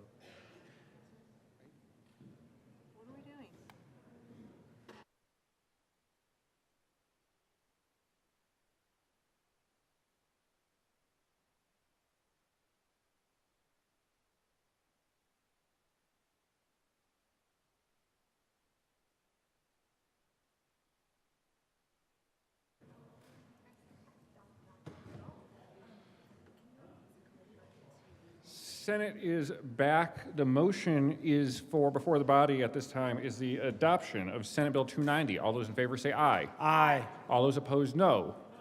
The ayes have it. Senate Bill 290 is adopted. Stay here, Barb. Mr. Schaffler, JBC. will you please read the title to Senate Bill 303? Senate Bill 303 by Senators Amabile and Bridges and Representatives Taggart and Byrd concerning the repeal of the Natural Disaster Grant Fund. Senator Bridges. Thank you, Mr. Chair. I move Senate Bill 303. The motion is the adoption of Senate Bill 303. All those in favor say aye. Aye. All those opposed, no. The ayes have it. Senate Bill 303 is adopted. Mr. Schaffler, will you please read the title to Senate Bill 307? Senate Bill 307 by Senators Amabile and Bridges and Representatives Sirota and Byrd concerning the decarbonization tax credits administration cash fund and in connection therewith requiring that money credited to the fund not exceed the net revenue from the collection of oil and gas severance tax, transferring $2,500,000 from the Energy and Carbon Management cash fund to the fund and transferring $2,500,000 from the fund to the Energy and Carbon Management cash fund. Senator Amabile. Thank you, Mr. Chair. I move Senate Bill 307, and I don't know if there are any committee reports. There are no committee reports. committee reports. And I ask for a yes vote. The motion is the adoption of Senate Bill 307. All those in favor say aye. Aye. All those opposed, no. Ayes have it. Senate Bill 307 is adopted. Whose phone? Mr. Schaffler, It's a pretty case. Whose phone? will you please read the title to Senate Bill 26? Senate Bill 26 by Senator Mullica and Representatives Marshall and Joseph concerning the adjustment of certain tax expenditures. Senator Mullica. Thank you, Mr. Chair. I move Senate Bill 26 in the Finance Committee report. To the Finance Committee report. Thank you, Mr. Chair. In the Finance Committee, we actually took several pieces of the bill out, made it revenue neutral, and added a credit for the Bioscience Association, or extended a credit for the Bioscience Association, kept everything revenue neutral, would ask for a yes vote. The motion is for the adoption of the Finance Committee report to Senate Bill 26. All those in favor say aye. Aye. All those opposed, no. The ayes have it. The Finance Committee report is adopted. To the bill. Senator Mullica. Thank you, Mr. Chair. This bill came from an interim committee. It's a good bill, really focused on what the tax credits we're offering this year. Would ask for a yes vote. The motion is for the adoption of Senate Bill 26. All those in favor say aye. Aye. All those opposed, no. The ayes have it. Senate Bill 26 is adopted. Mr. Schaffler, will you please read the title to Senate Bill 72? Senate Bill 72 by Senators Mullica and Pelton Beed and Representative Lindsay and Soper concerning the regulation of kratom. Senator Mullica. Thank you, Mr. Chair. Move Senate Bill 72 and the Finance and Appropriations Committee report. To the Finance Committee report. Thank you, Mr. Chair. Finance Committee, we made conforming amendments. Would ask for a yes vote. The motion is for the adoption of the Finance Committee report to Senate Bill 72. All those in favor say aye. Aye. All those opposed, no. No. The ayes have it, and the Finance Committee report is adopted. To the Appropriations Committee report. Senator Mullica. Thank you, Mr. Chair. The Appropriations Committee appropriated the money. Would ask for a yes vote. The motion is the adoption of the Appropriations Committee report to Senate Bill 72. All those in favor say aye. Aye. All those opposed, no. The ayes have it. The Appropriations Committee report is adopted. To the bill, Senator Mullica. Thank you, Mr. Chair. Members, this is a good bill. This is making sure that in Colorado that we are going to regulate kratom in the appropriate way. This is actually coming from good actors in the kratom industry, making sure that when kratom is manufactured that other products aren't going into it, and making sure that the potency is at the correct level, at a measurable level, so that the consumer knows what they're purchasing, and make sure that we're doing all that we can to keep these products out of our youth's hands. Would ask for a yes vote. The motion before the body is the adoption of Senate Bill 72. All those in favor say aye. Aye. All those opposed, no. No. The ayes have it. Senate Bill 72 is adopted. Mr. Schaffler, will you please read the title to House Bill 1105? House Bill 1105 by Representatives Camacho and Bacon and Senator Gonzalez concerning an adjustment to the total employer contribution rate of the Denver Public School Division of the Public Employees Retirement Association in connection with the equalization status of the association's Denver Public Schools Division with the association's school division as required by the merger of the Denver Public Schools retirement system with the association. Senator Cutter. Thank you, Mr. Chair. I move to lay over 1105 until one bill. The motion is to lay over House Bill 1105, one bill on the calendar. All those in favor say aye. All those opposed, no. The ayes have it, and 1105 will lay over one bill on the calendar. Mr. Schaffler, will you please read the title to House Bill 1112? House Bill 1112 by Representatives Titone and Hamrick and Senators Exum and Frizzell concerning the enforcement of certain motor vehicle statutes related to the failure to register a vehicle. Senator Exum. Thank you, Mr. Chair. I move House Bill 1112. The motion is for the adoption of House Bill 1112. All those in favor say aye. Aye. Aye. All those opposed, no. The ayes have it, and House Bill 1112 is adopted. Senate will stand in a senatorial 5.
about right. Mr. Schaffler, will you please read the title to House Bill 1105? House Bill 1105 by Representatives Camacho and Bacon and Senator Gonzalez, concerning an adjustment to the total employer contribution rate of the Denver Public School Division of the Public Employees Retirement Association in connection with the equalization status of the association's Denver Public Schools Division with the Association School Division as required by the merger of the Denver Public Schools Retirement System with the association. Senator Gonzalez. Thank you, Mr. Chair. Before I move this bill, I would just like to say that my co-prime sponsor, the good senator from Greenwood Village, could have been here as well. And yet, here we are. With that, I move House Bill 1105 and ask for an aye vote. The motion is for the adoption of House Bill 1105. All those in favor say aye. Aye. All those opposed, no. The ayes have it. 1105 is adopted.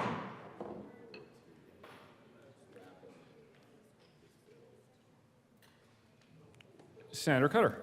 Thank you, Mr. Chair. I move the committee rise and report. The motion is for the committee to rise and report. All those in favor say aye. Aye. All those opposed, no. Senator Coleman has it, and the committee will rise and report.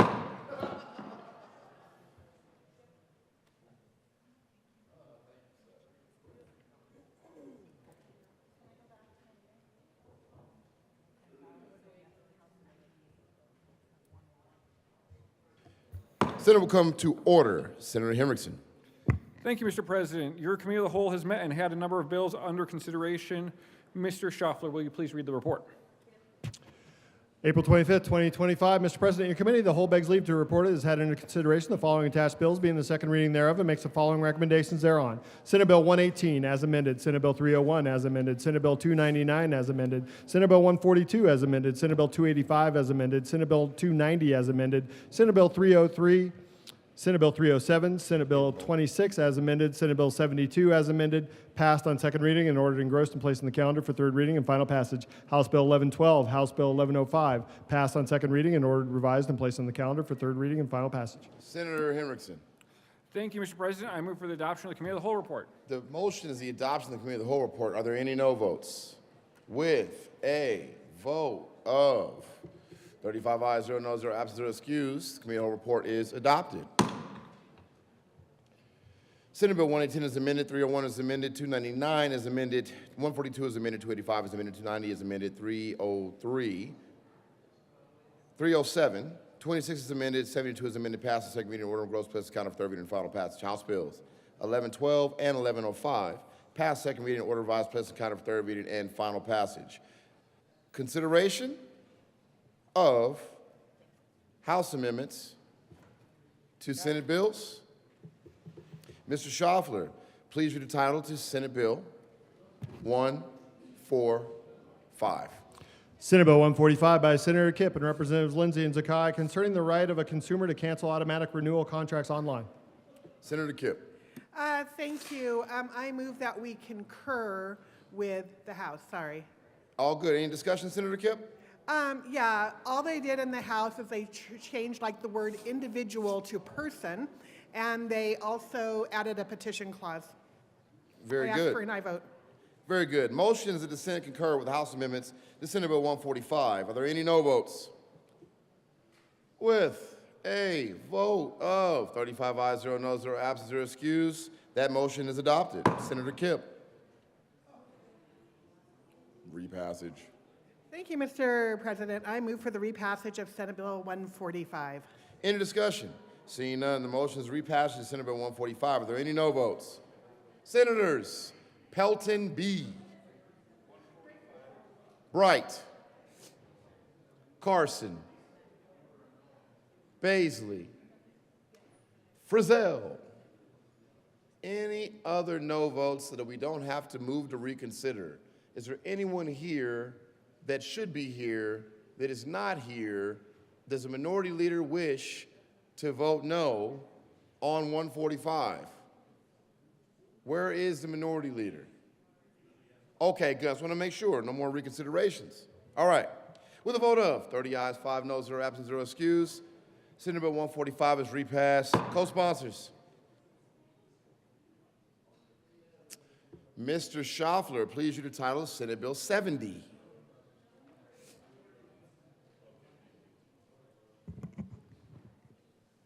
Senate Bill 70 by Senators Liston and Roberts and Representative Armagost and Lindstedt concerning requirements for online marketplaces with respect to third-party sellers. Senator Roberts. Thank you, Mr. President. I move that the Senate concur with House amendments to Senate Bill 70. Tell us why, Senator Roberts. Well, the House added in one line that I think is positive about not interfering with ongoing investigations for this type of theft, and I think it's a good clarifying amendment. Seeing no further discussion, the motion is the Senate concur with House amendments to Senate Bill 70. Are there any no votes? Senator Baisley. Carson, who's the third one? You said there's three of us? Pelton B. Pelton B, do you want to be a no on concurrence with Senate Bill 70? You're on the list. Senator Pelton B. Very good. With a vote of 32 ayes, 3 noes, 0 absent, and 0 excused, that motion is adopted. Senator Liston. Thank you, Mr. President. I move for repassage of Senate Bill 70 and ask for an aye vote. Very good. Seeing no further discussion, the motion is repassage of Senate Bill 70. Are there any no votes? What? Senator Baisley again. Senator Carson again. Pelton B. I was looking for your hand. Senator Bright. Senator Baisley again. With a vote of 31. Oh, please add Senator Frizzell as a no vote as well. With a vote of 30 ayes, 5 noes, 0 absent, 0 excused, Senate Bill 70 is repassed. Co-sponsors. Governor's appointments consent calendar. Consideration of governor's appointments consent calendar. Mr. Schaffler, please read all the appointments listed on the consent calendar.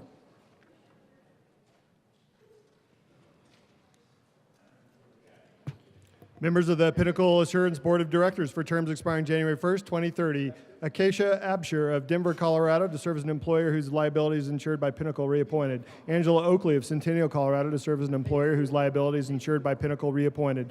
Martha Awad of Denver, Colorado to serve as a member with experience in finance or investments but not an employer whose liability is insured by Pinnacle appointed. Members of the Board of Assessment Appeals for terms expiring June 30th, 2025. Monty Mullins of Alamosa, Colorado reappointed. John DeRungs of Denver, Colorado reappointed. Claudia Crane of Crestone, Colorado reappointed.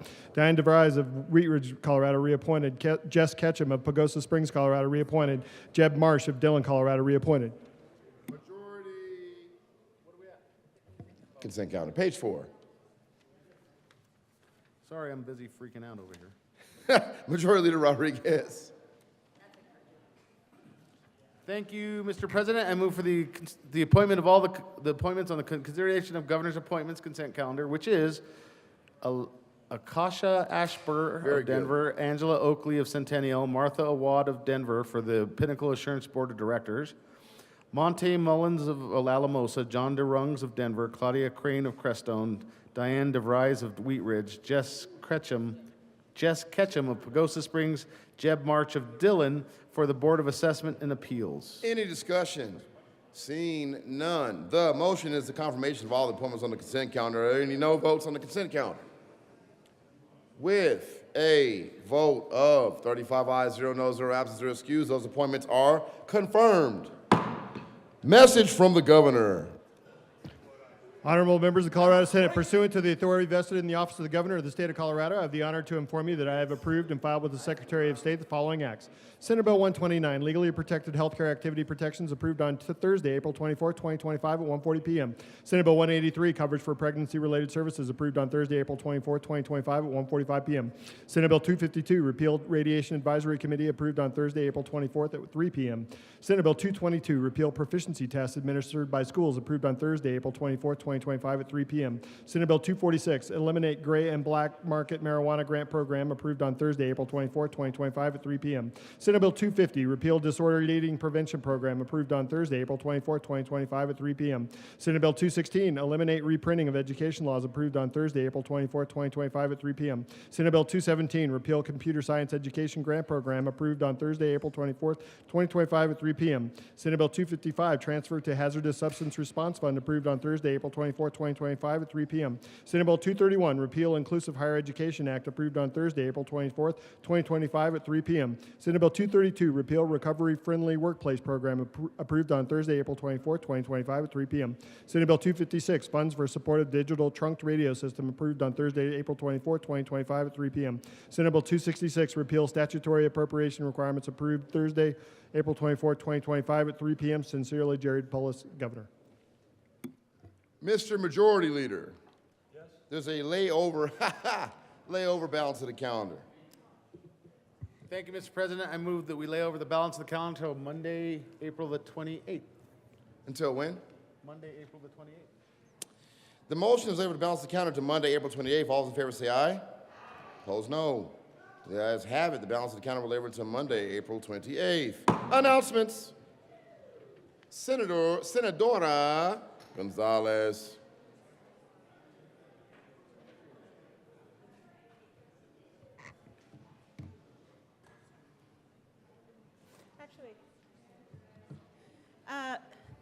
Colleagues, an announcement briefly. I do want to acknowledge that on Monday, when the Senate Judiciary Committee meets, we will be meeting in LSBB on Monday the 28th instead of the old Supreme Court due to a couple of changes to committee rooms that will be taking place next week. So I just want to make that announcement for members of the Senate Judiciary Committee. With that, I don't know if there are other announcements. There are other announcements. Mr. Minority Leader. Thank you very much, Mr. President. I request a moment of personal privilege. Granted. Thank you very much.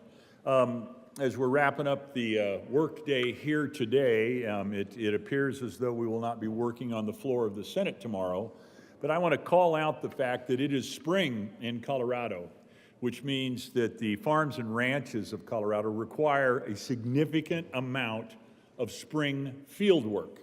And many members of my caucus, several members of my caucus, will not be working as senators tomorrow. They will be working in their real job, in their management of the farm or management of the ranch job. They'll be doing things like burning ditches and moving cattle. And I am grateful that they have the opportunity to work tomorrow. Come on. But not work on the floor of the Senate. Colleagues, Yes. Thank you for your work today. Tell them. Amen. Senator Pelton B. Thank you, Mr. President. I ask for a moment of personal privilege. Granted.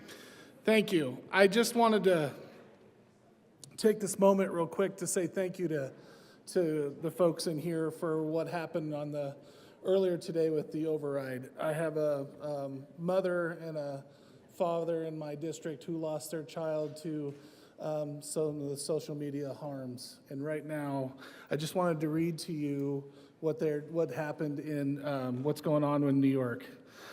In New York City at Madison Square Garden, with 24 other families from across the U.S., we were invited to memorialize their children lost to social media harms. Harms that Bill 86 could save. Guess which state that had the most families represented? Colorado. So they're in New York right now, honoring their daughter Anna Schott. And I just want to say thank you to everybody in this to consider overriding that veto, and I appreciate it. And Lori Schott from my community in Merino, not mine, I don't live in Merino, but the communities that I represent in Merino, they really say thank you. So thank you, everybody. Thank you, Mr. President. Very good. Senadora Gonzalez. Thank you, Mr. President. I request a moment of personal privilege. Granted. Thank you, Mr. President. Last week, this body debated a bill about ensuring that the Constitution protects us all. This morning, Federal Bureau of Investigation agents arrested a judge in Wisconsin for allegedly failing to honor an administrative warrant, a warrant that is not signed by a judge, but simply a warrant that is signed by an ICE officer. It is clear that ICE, the Federal Bureau of Investigation, and all of the other agencies know what the actual difference between an administrative warrant and a warrant signed by a judge or magistrate is, because the FBI didn't rely on an administrative warrant to go after and arrest a judge. They sure went and got a warrant signed by a magistrate in order to arrest a judge. Last week I asked, does the Constitution protect us all, or does it come with an asterisk? In a moment where now a judge obeying the Constitution and not obeying Trump is arrested. Last week I asked the question, who's next? This morning the answer is a judge in a swing state. I ask again, who's next?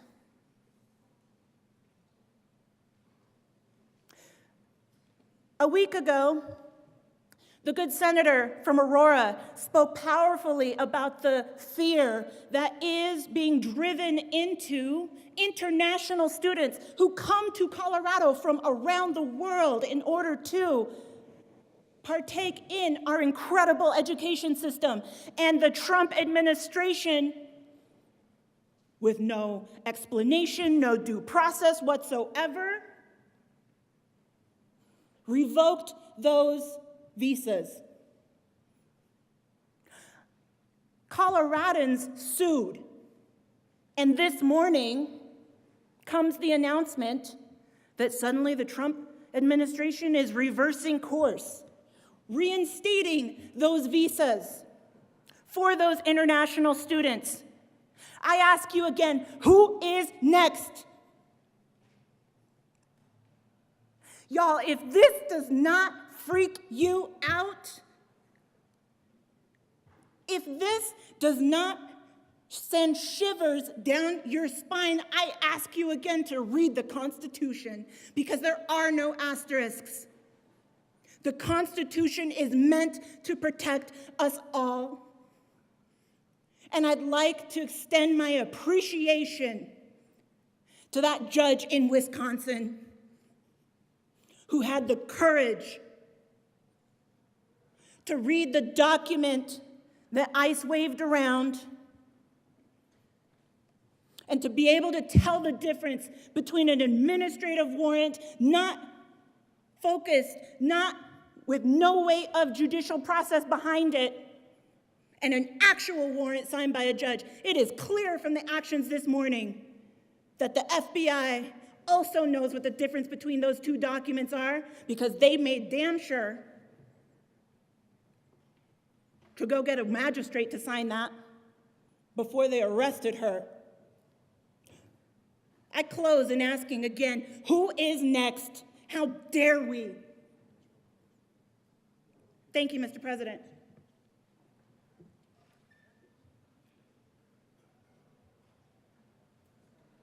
Further announcements. Majority Leader Rodriguez. Thank you, Mr. President. Colleagues, due to limited space in the file cabinets on the floor, Senate Bill 311 and all bills with higher numbers will be placed on top of your cabinets, FYI. Members, we're going to recess to read bills across the desk later today. No need to return. Mr. President, I move the Senate recess until 2:30 p.m. today. You've heard the motion. All those in favor say aye. Opposed, no. The ayes have it, Senate will stand in recess until 2:30 p.m. today.